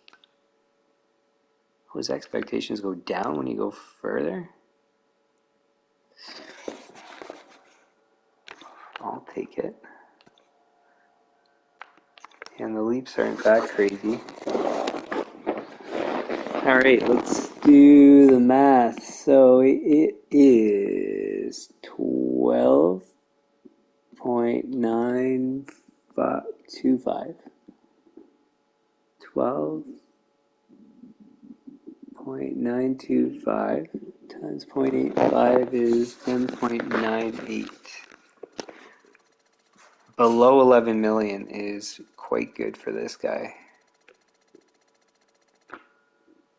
9.8 means, well, we'll have to round up to 11. Let's double check. 12.925 times 0.85 is 10.986 is 11.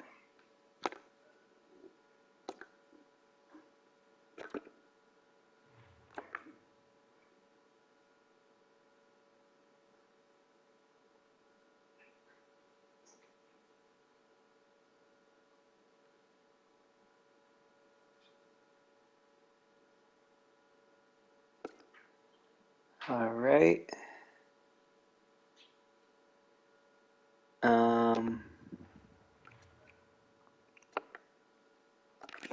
Actually, I might as well just save that too.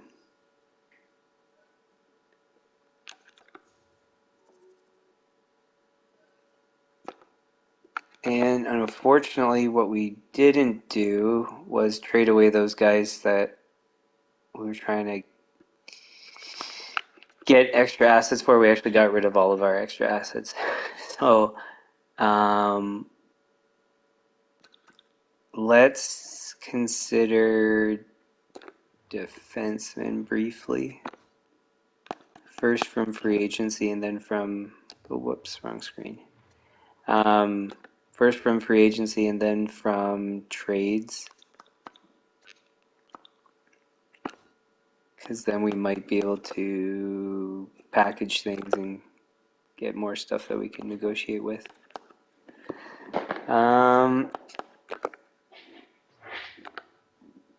Yeah, his balance. Too bad his balance is not right, because otherwise he'd be close.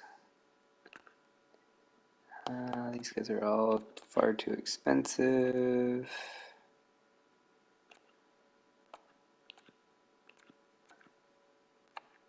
No.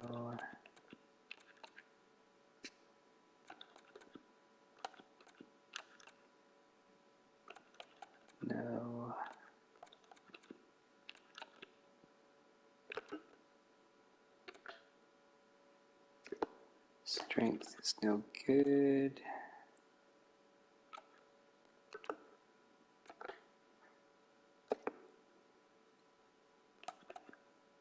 So it doesn't look like there's anything.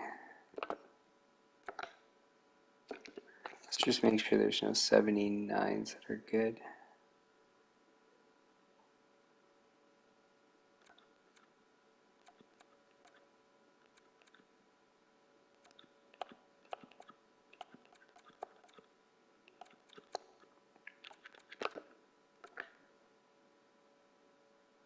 See, like this guy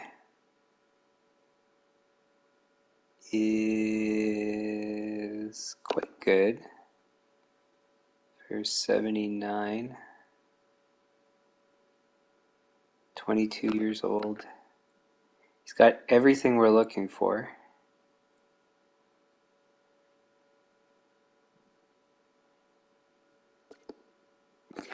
See, and he would be a perfect replacement. So we were going to extend, what Bachman was asking for in his extension was, I think it was like 7 million that we could get down to like high sixes or something, and this guy's only asking for 3.5.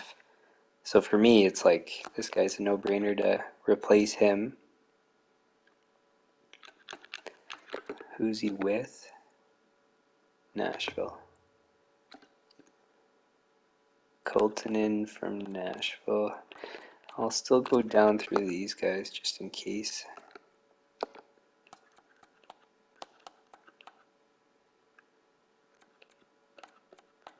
They would have to be 22, maybe.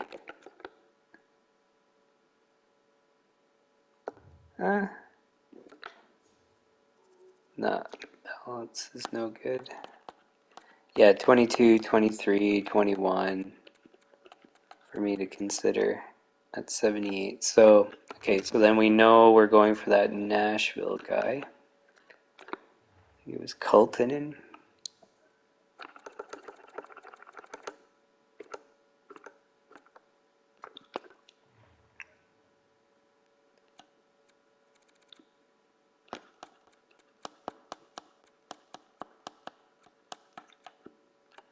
Wow, and his trade value is like nothing.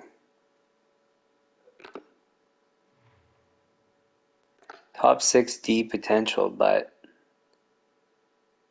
he's got everything we're looking for. So this is like what I was saying with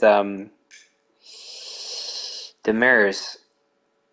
Not a high-end guy, but he's got all the things that we need and at a good price. So I'm definitely interested in him. So now this is where we can use some of our garbage value stuff to hopefully... Ooh, they want Glebov. This would be perfect to unload. We don't have anything else.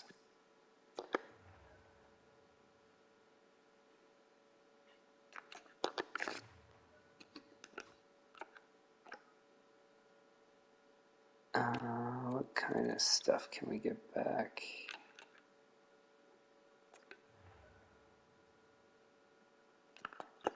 We have nothing else to trade to get to that second, I don't think. Let's try this first.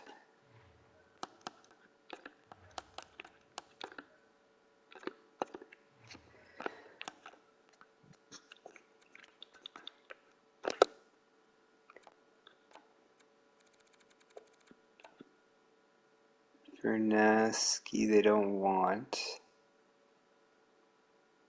But if we include him as an asset, then maybe that might be enough.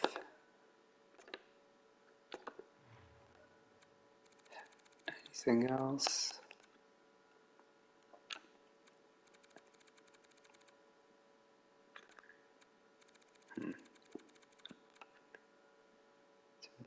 Sidhu. No. Okay, so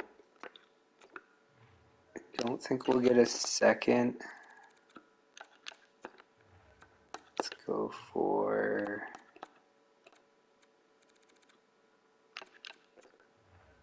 third, fourth.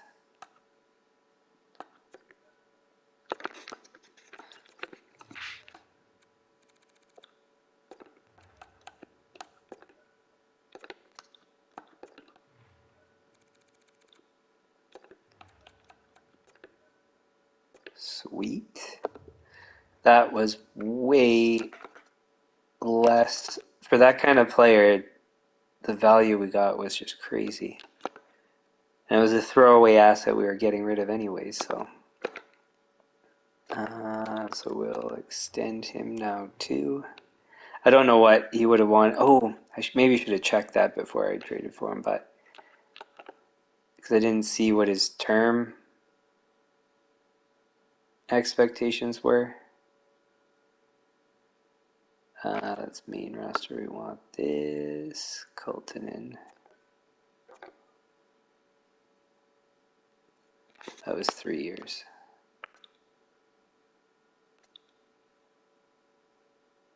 Seven, 8. I think this is going to be okay for 8 years. So 5.45. 5.5 times 0.85 is 463.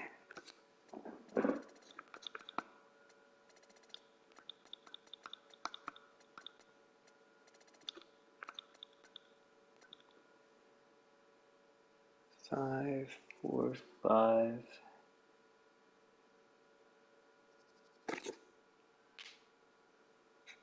4, 6, 5. One way.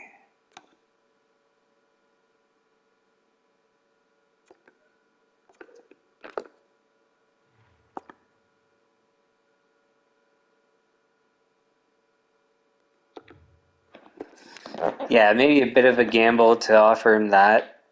But I'd rather gamble on this than pay on somebody that even isn't really going to be much better. So now Bachman's expendable.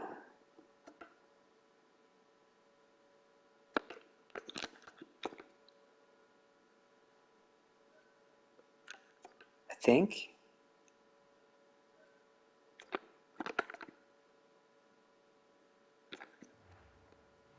Let me go double check.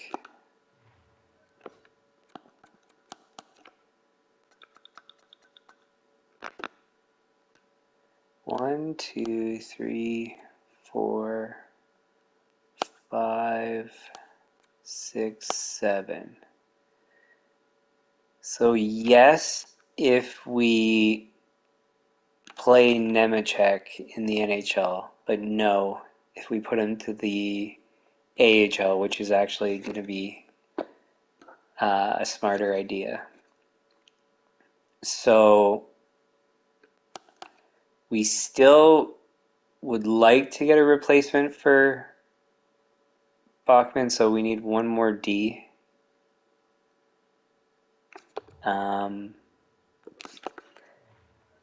But we could also just keep him and play him, and then trade him after we qualify him. So we're not under any crazy pressure.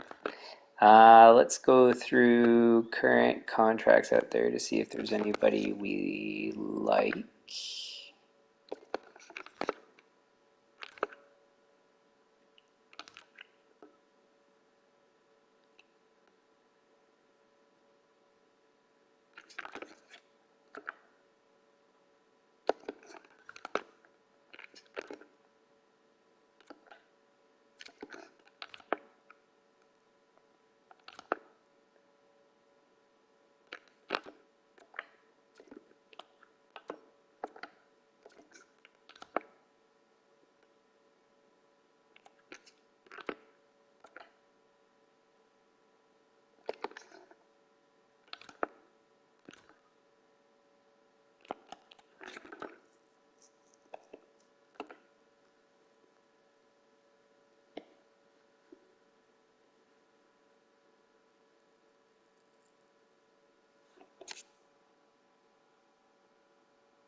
He's 33, but his cap hit's really good. How much term? 1 year. Which is all we need to develop the guy. Anyways, just a thought. We're not going to go for him, but that at least broadens our options. Who's this?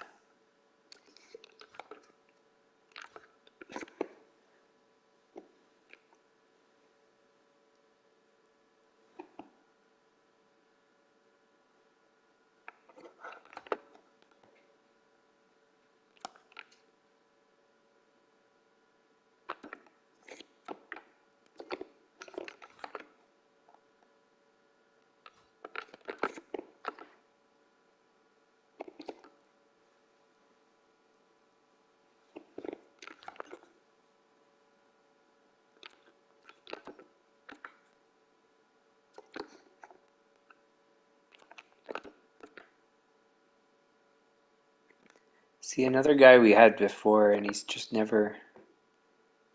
I mean, he's done okay with us and elsewhere.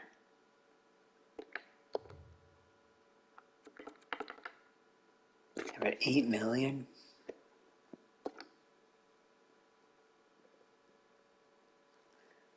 For that production, no.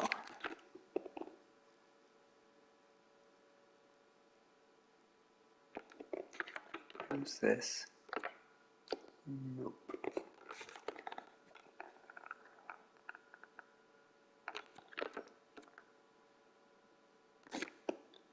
Huh.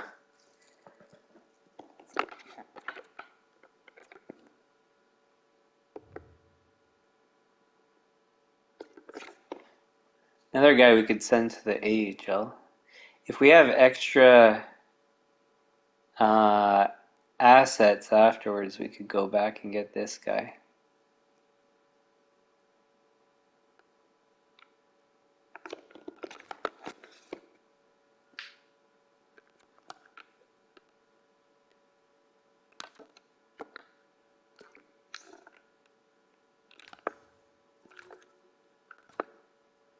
Wait, what was... Oh, Moss.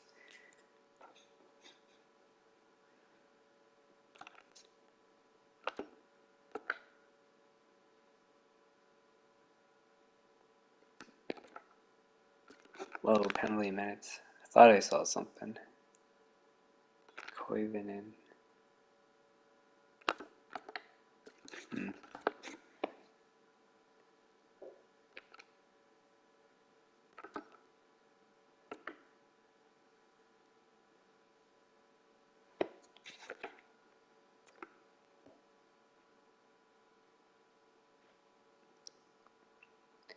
He's another guy we've had before.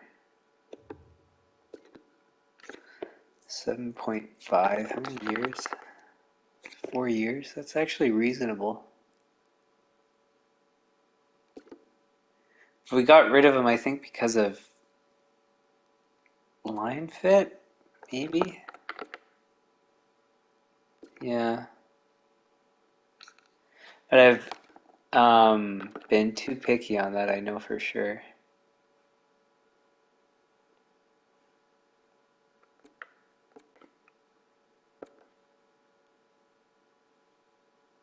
He fits really well. He's got everything too. At 4 million for 2 more years.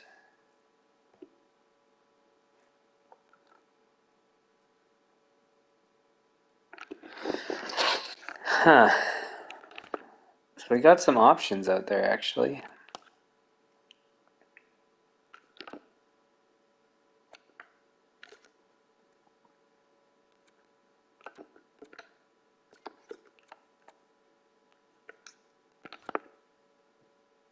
None of them really stand out as like, I have to get that guy kind of thing.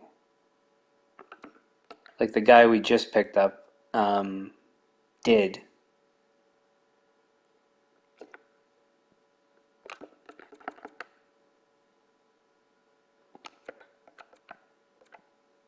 This guy was a guy I was thinking about too.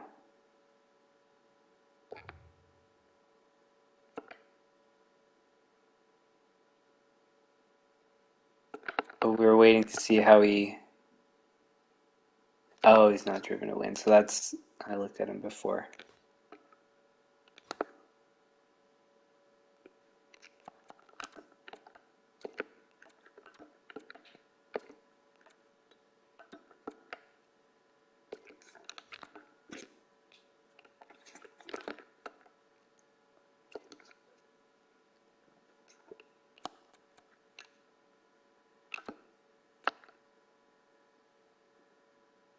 Close.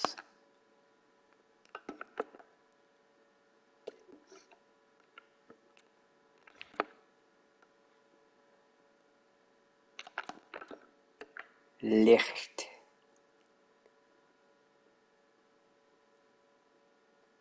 He's got everything. But he's probably, yeah, on his last year.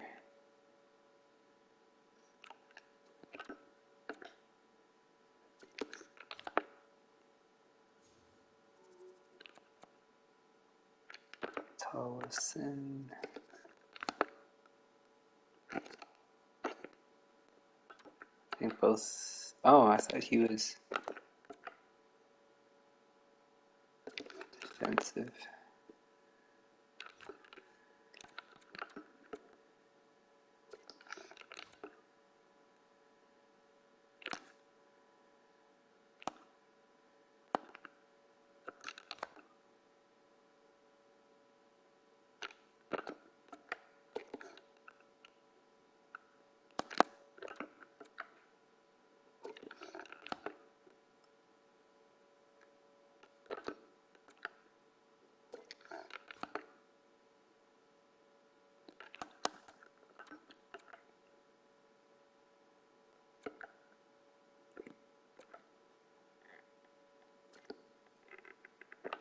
$5.315, 2 years. So another guy that, well, I think we also had him too. Didn't we? Maybe not. No, we didn't. Maybe we had him temporarily and then traded him. But he has everything we're looking for. The cap hit's reasonable. Term isn't the best, but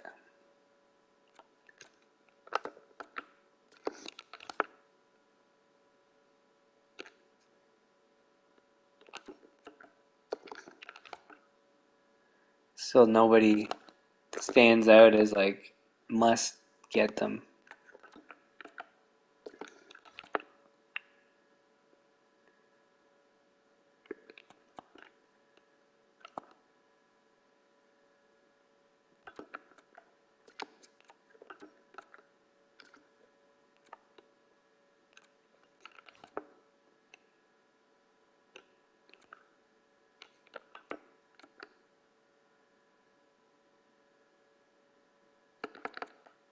Four years at 5.4, 22 years old. Oh, yeah, I remember reading this one. And it affects his professionalism.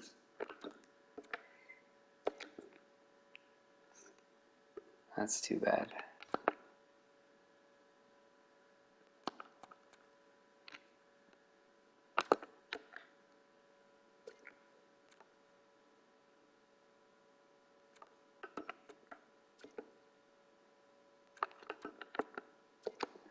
So yeah, no standout must-have guys. Um, hmm.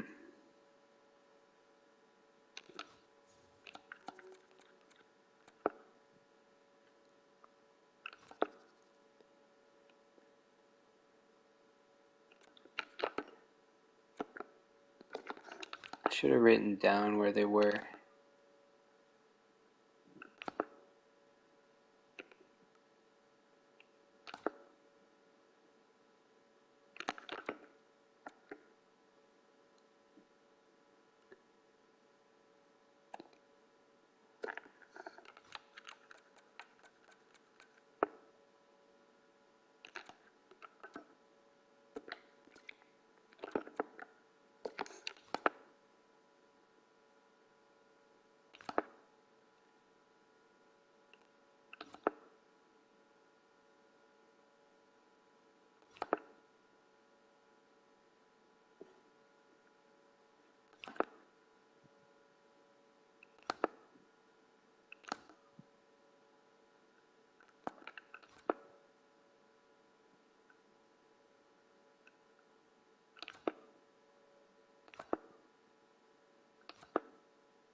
Yeah, because everybody was like 2 years. If there's guys with longer terms,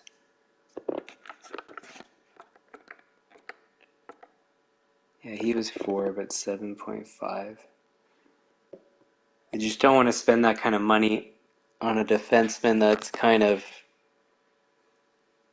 whatever, so-so.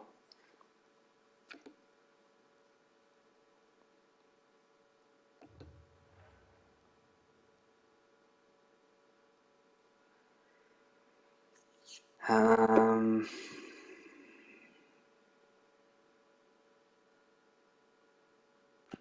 so yeah, maybe I guess for defense, what we'll do is play with 1, 2, 3, 4, 5, 6, 7. Um, oh, Barkowski's a 79. Our defense deteriorated.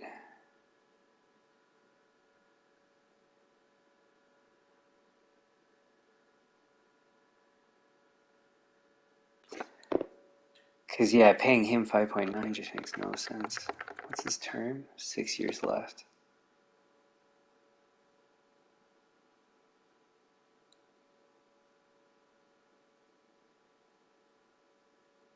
Yikes.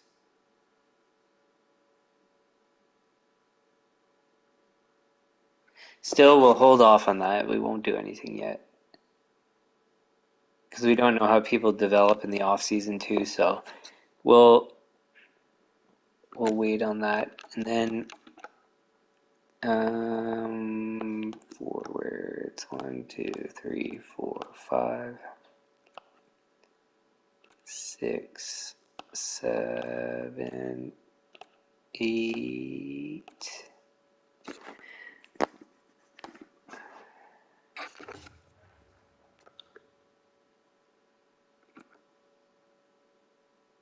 The other guy was Philly, wasn't he?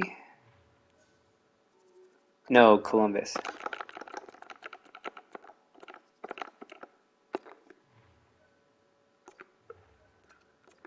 The problem is we don't have anything they want.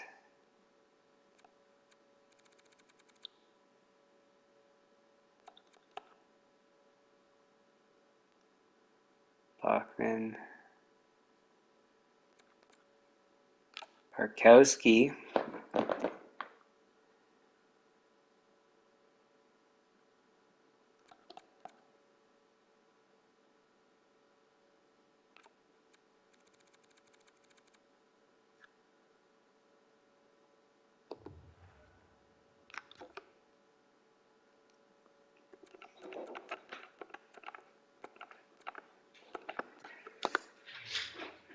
Because what do we have to get rid of? We have to get rid of Nicholas.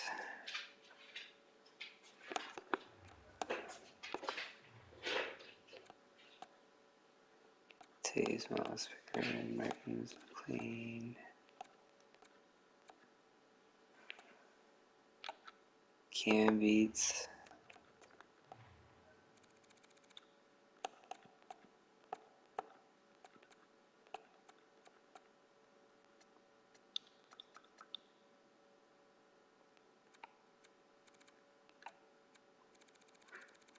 That's it.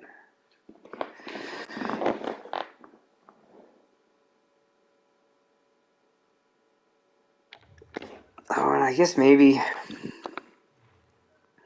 should scout and make sure that there weren't any good forwards signed that, or forwards signed at good contracts, because of course I could always get them too.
How did he do? Still not good.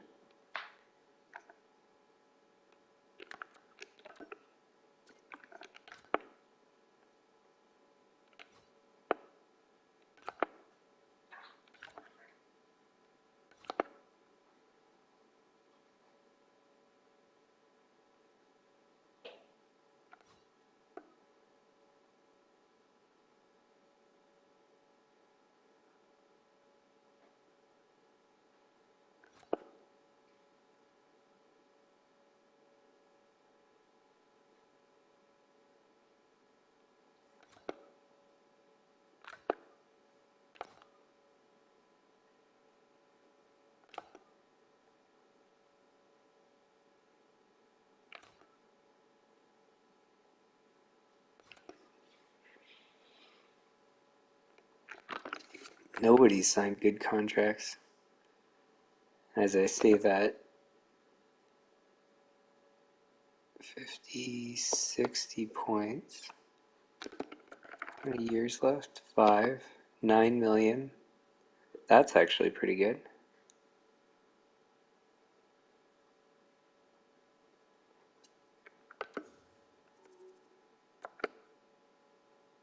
Penalty minutes are a bit high. I could go for this guy though. Ash from Nashville. Gotta remember that.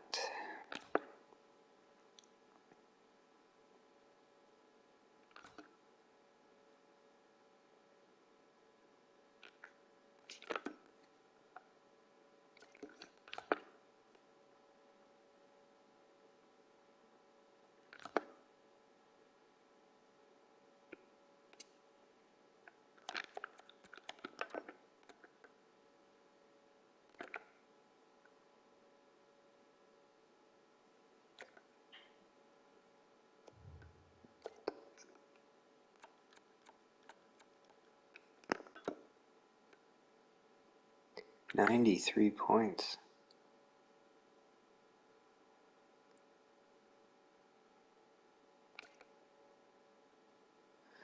$12.395 for 4 years. If it was a bit less for the cap hit, I'd seriously consider it.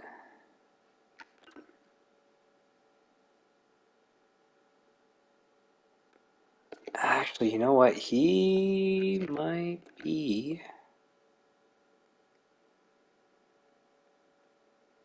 a good choice.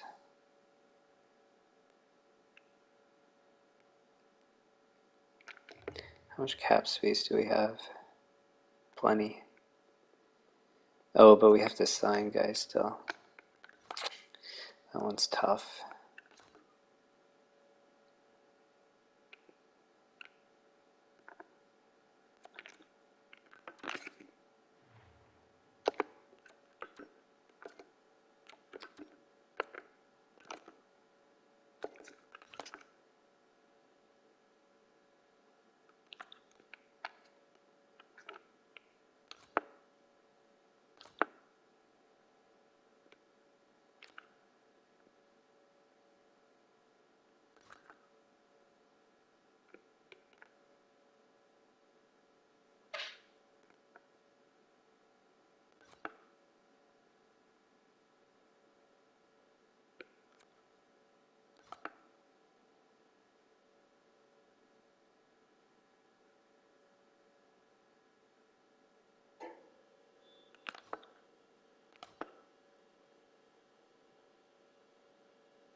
Okay.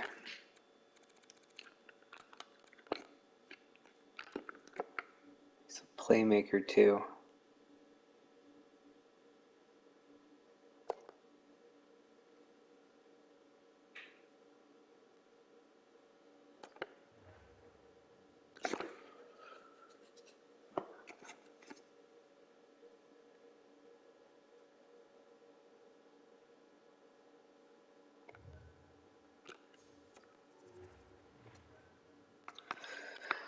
see what our cap space is like.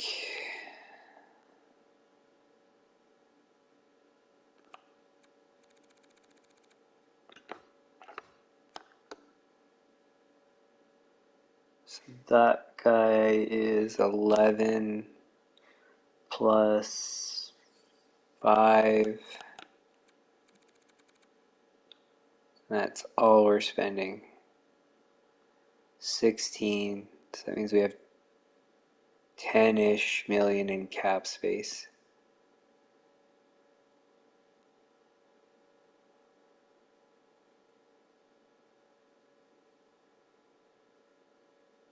Which means we can't afford him.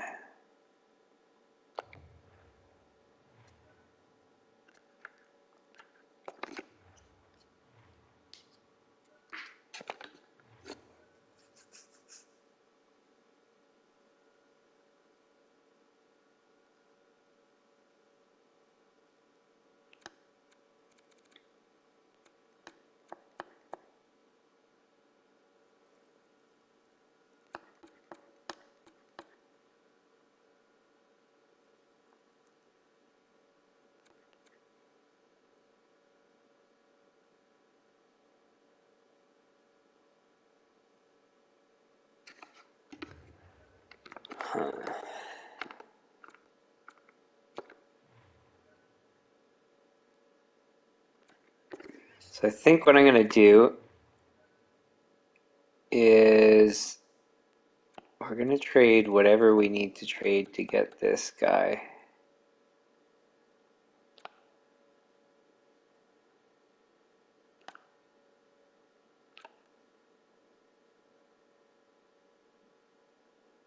So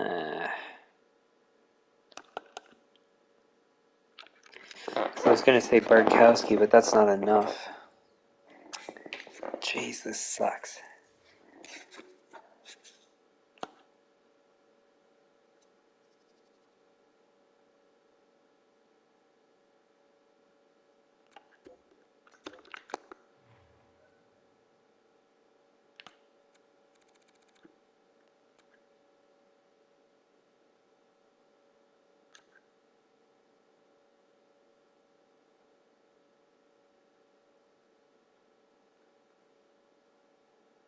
No, that's not going to work either.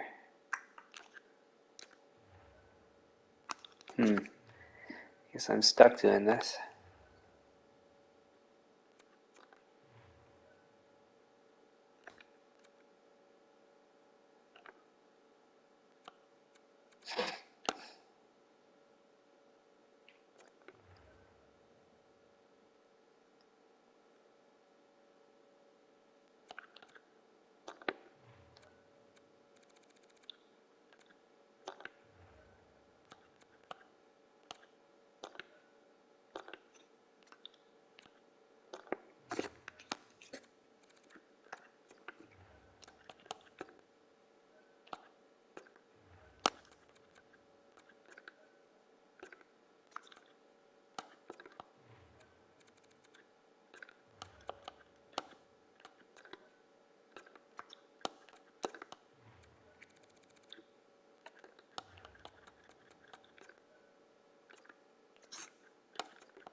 All right.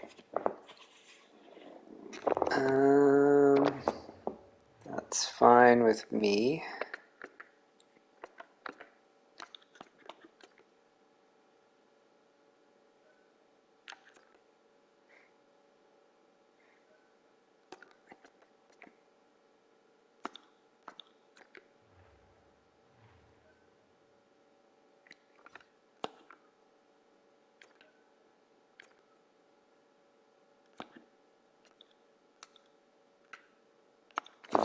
Jeez, I still. It's crazy how they want less when you go up. 12.25. 12. 0.25 times 0.85 is 1041.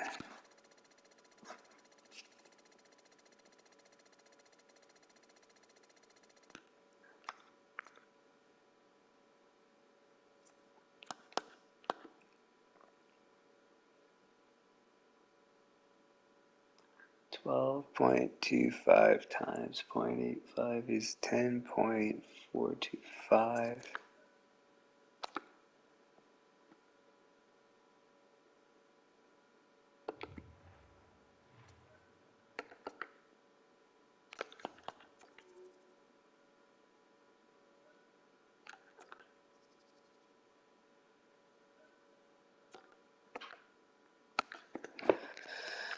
All right, now this I think is our core organized. So 1, 2, 3, 4, 5, 6, 7, 8, 9. Demers is 10, so that's our fourth line. And then we need to get depth guys. And then development guys are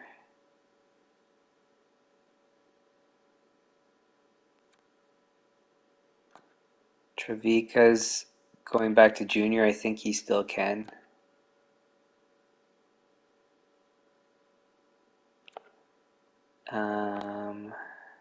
Turgeon to junior. So we got two guys going to junior.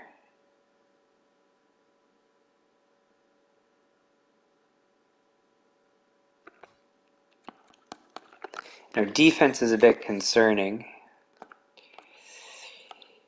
4, 5, 6, 7. So we got 479 overall players, which is pretty weak.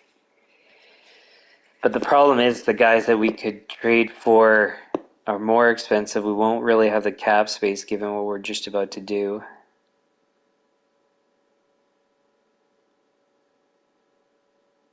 Then the other guys we could trade for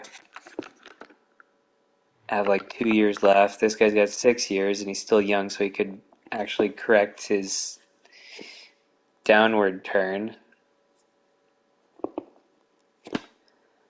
I don't know, it's kind of tough.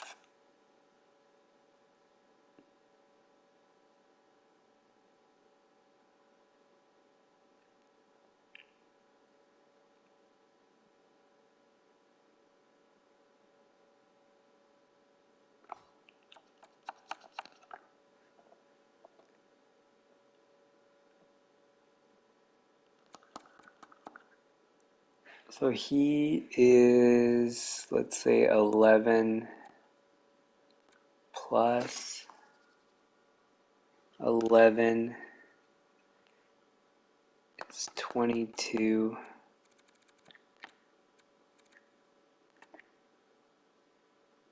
22 plus 4, I think it was. It's 26, so we'll be just under the cap, it looks like.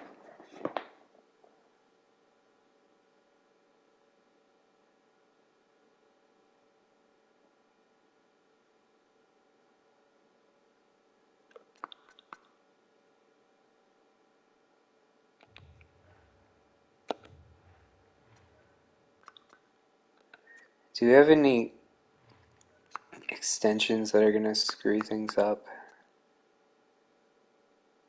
These ones both could.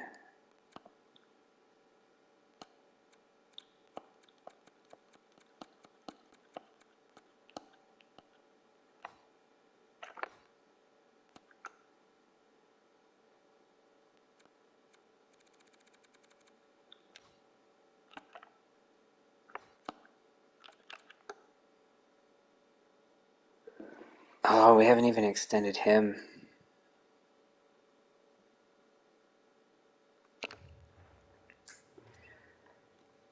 I think we need to trade Barkowski for that cap space.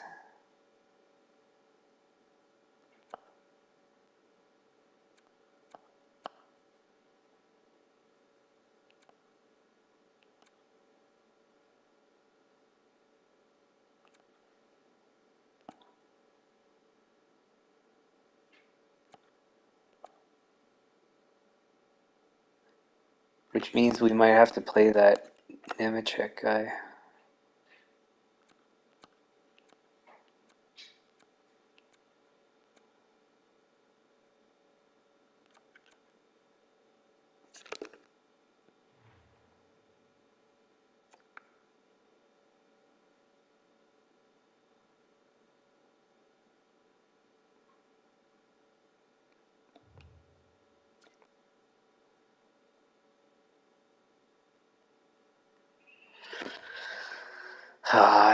No. How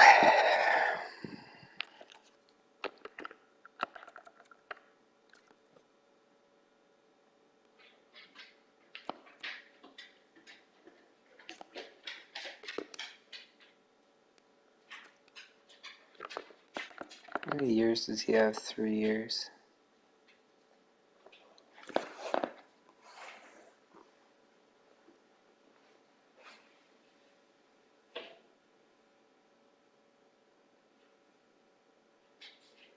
Yeah, I'm concerned with all the extensions and like the guys we just picked up, that we won't be able to afford it all.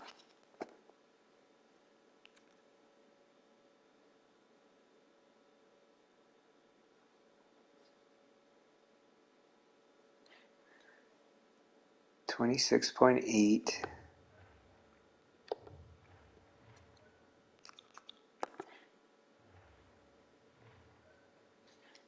Says the same there.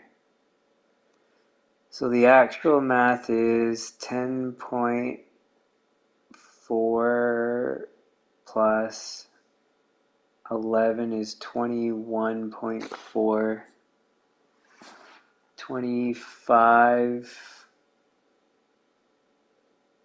26.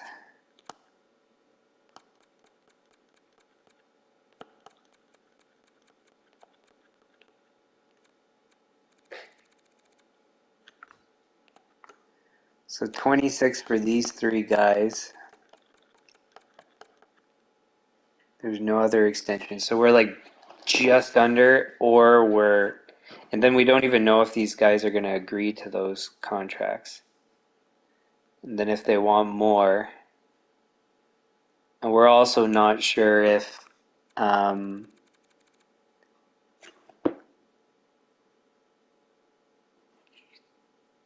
with the guys that we're extending, like we don't know what the cap is going to be for the following year. So from these guys extending at increased salary, at least for Threlfall, we don't know the impact. Because it was what? How much for him?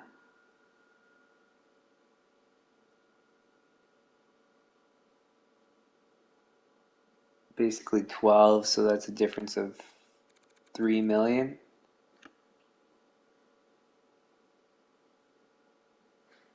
Yeah, basically 3 million. Yeah, so just to be sure, I think we need to get rid of Barkowski, and then we can always go back and get him if we need to.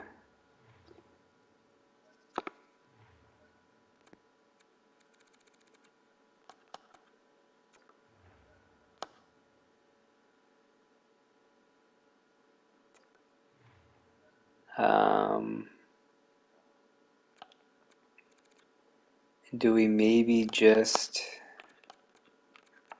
trade him with Nicholas and pick up a first somewhere?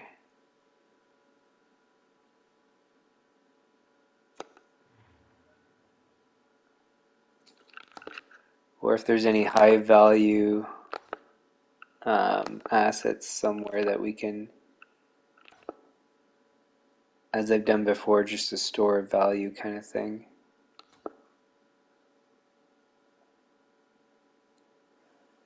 Oh, this guy. A guy that we can develop anyways. First overall pick. That's actually the smartest so far.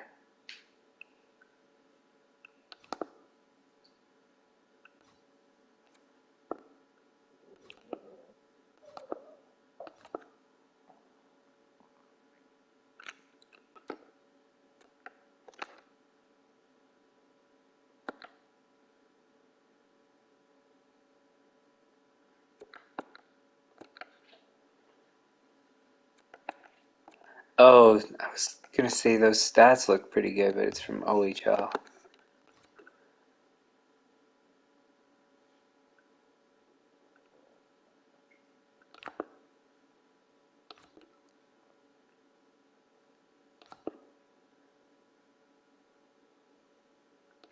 So I think my idea that I had is probably going to turn out being the best one, but we'll, like I said, we'll still double check.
That Ottawa guy would have been nice to pick up.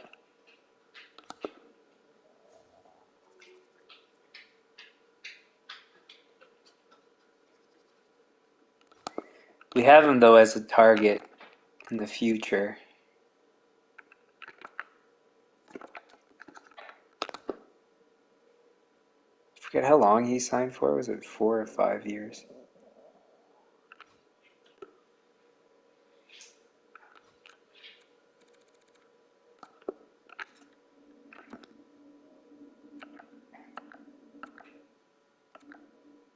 $4 years.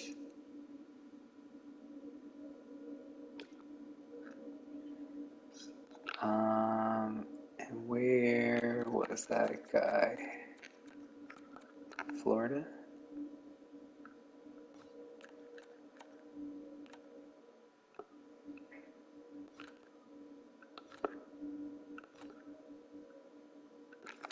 Carolina. Alright, so him.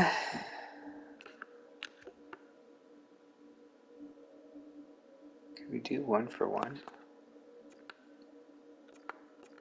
No. So then we'd have to package to get him.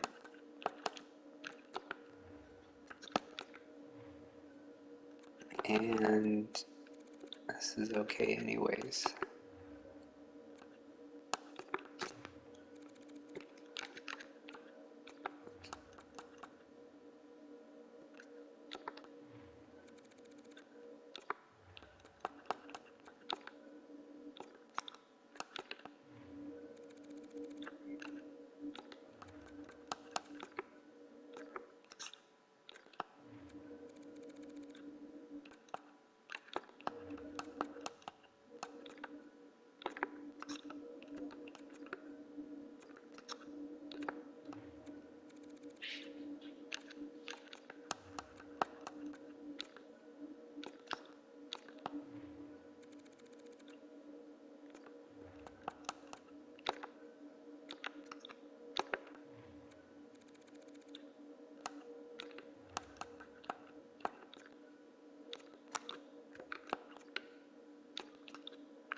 Still not enough.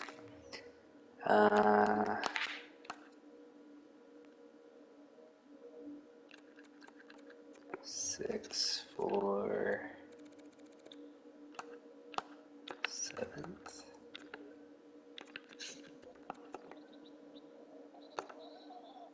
Sweet. Okay, so that solves our cap space. Now, if negotiations go poorly, it doesn't necessarily solve the space. Because now we sit at 31. So 31 minus...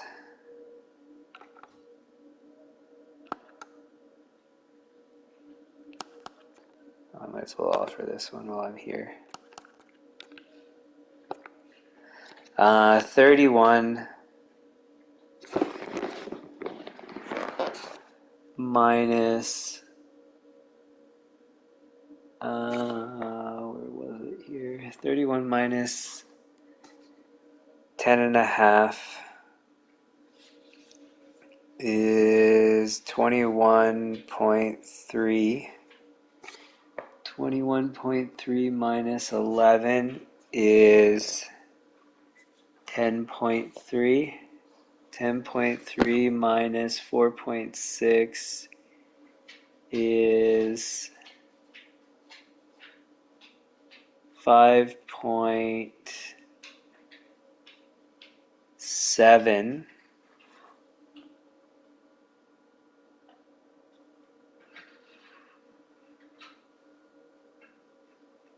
5.7. So we should have about 5.7 million in cap space after all of the offers we just did.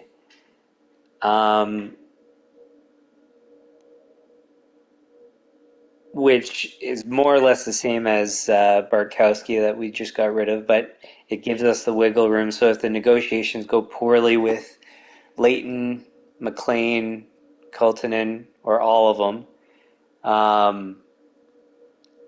then it gives us $5 million of wiggle room to make it happen, and I'm pretty confident that we should be able to do that. So I've gone overtime by nearly an hour at the moment, but I wanted to at least get all this stuff figured out. Since we've changed the strategy, it's a lot more complicated because we're going right up to the cap. We don't have that flexibility of a rental guy.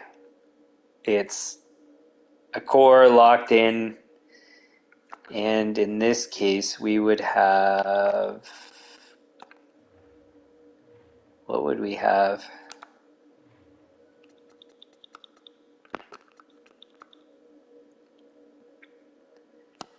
We'd have a core for...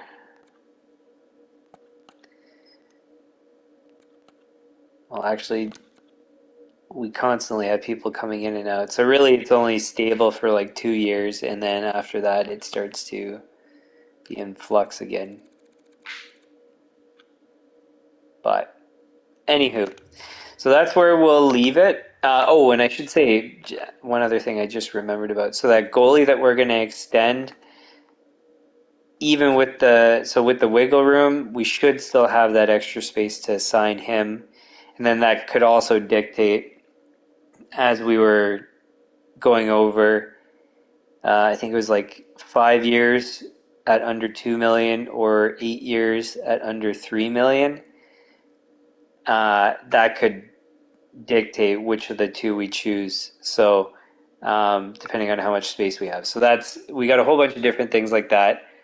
Also with the extensions of those other guys, that takes 3 some odd million of cap space. So really we only have like 2 million of negotiation wiggle room, and that extension might not even be possible.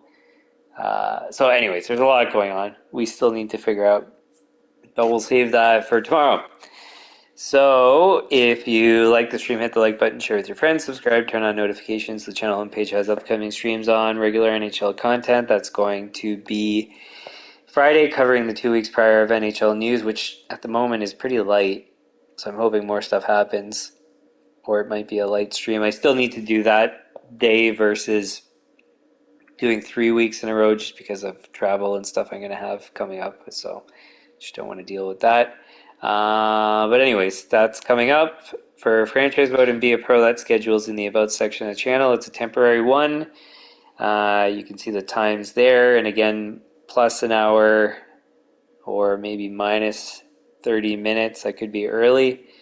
Today I was right on time, which is first time. Every other time I've been like an hour late for both streams. Anyways, any comments, leave them in the comments, suggestions likewise, and we will see you guys tomorrow. Okay, bye.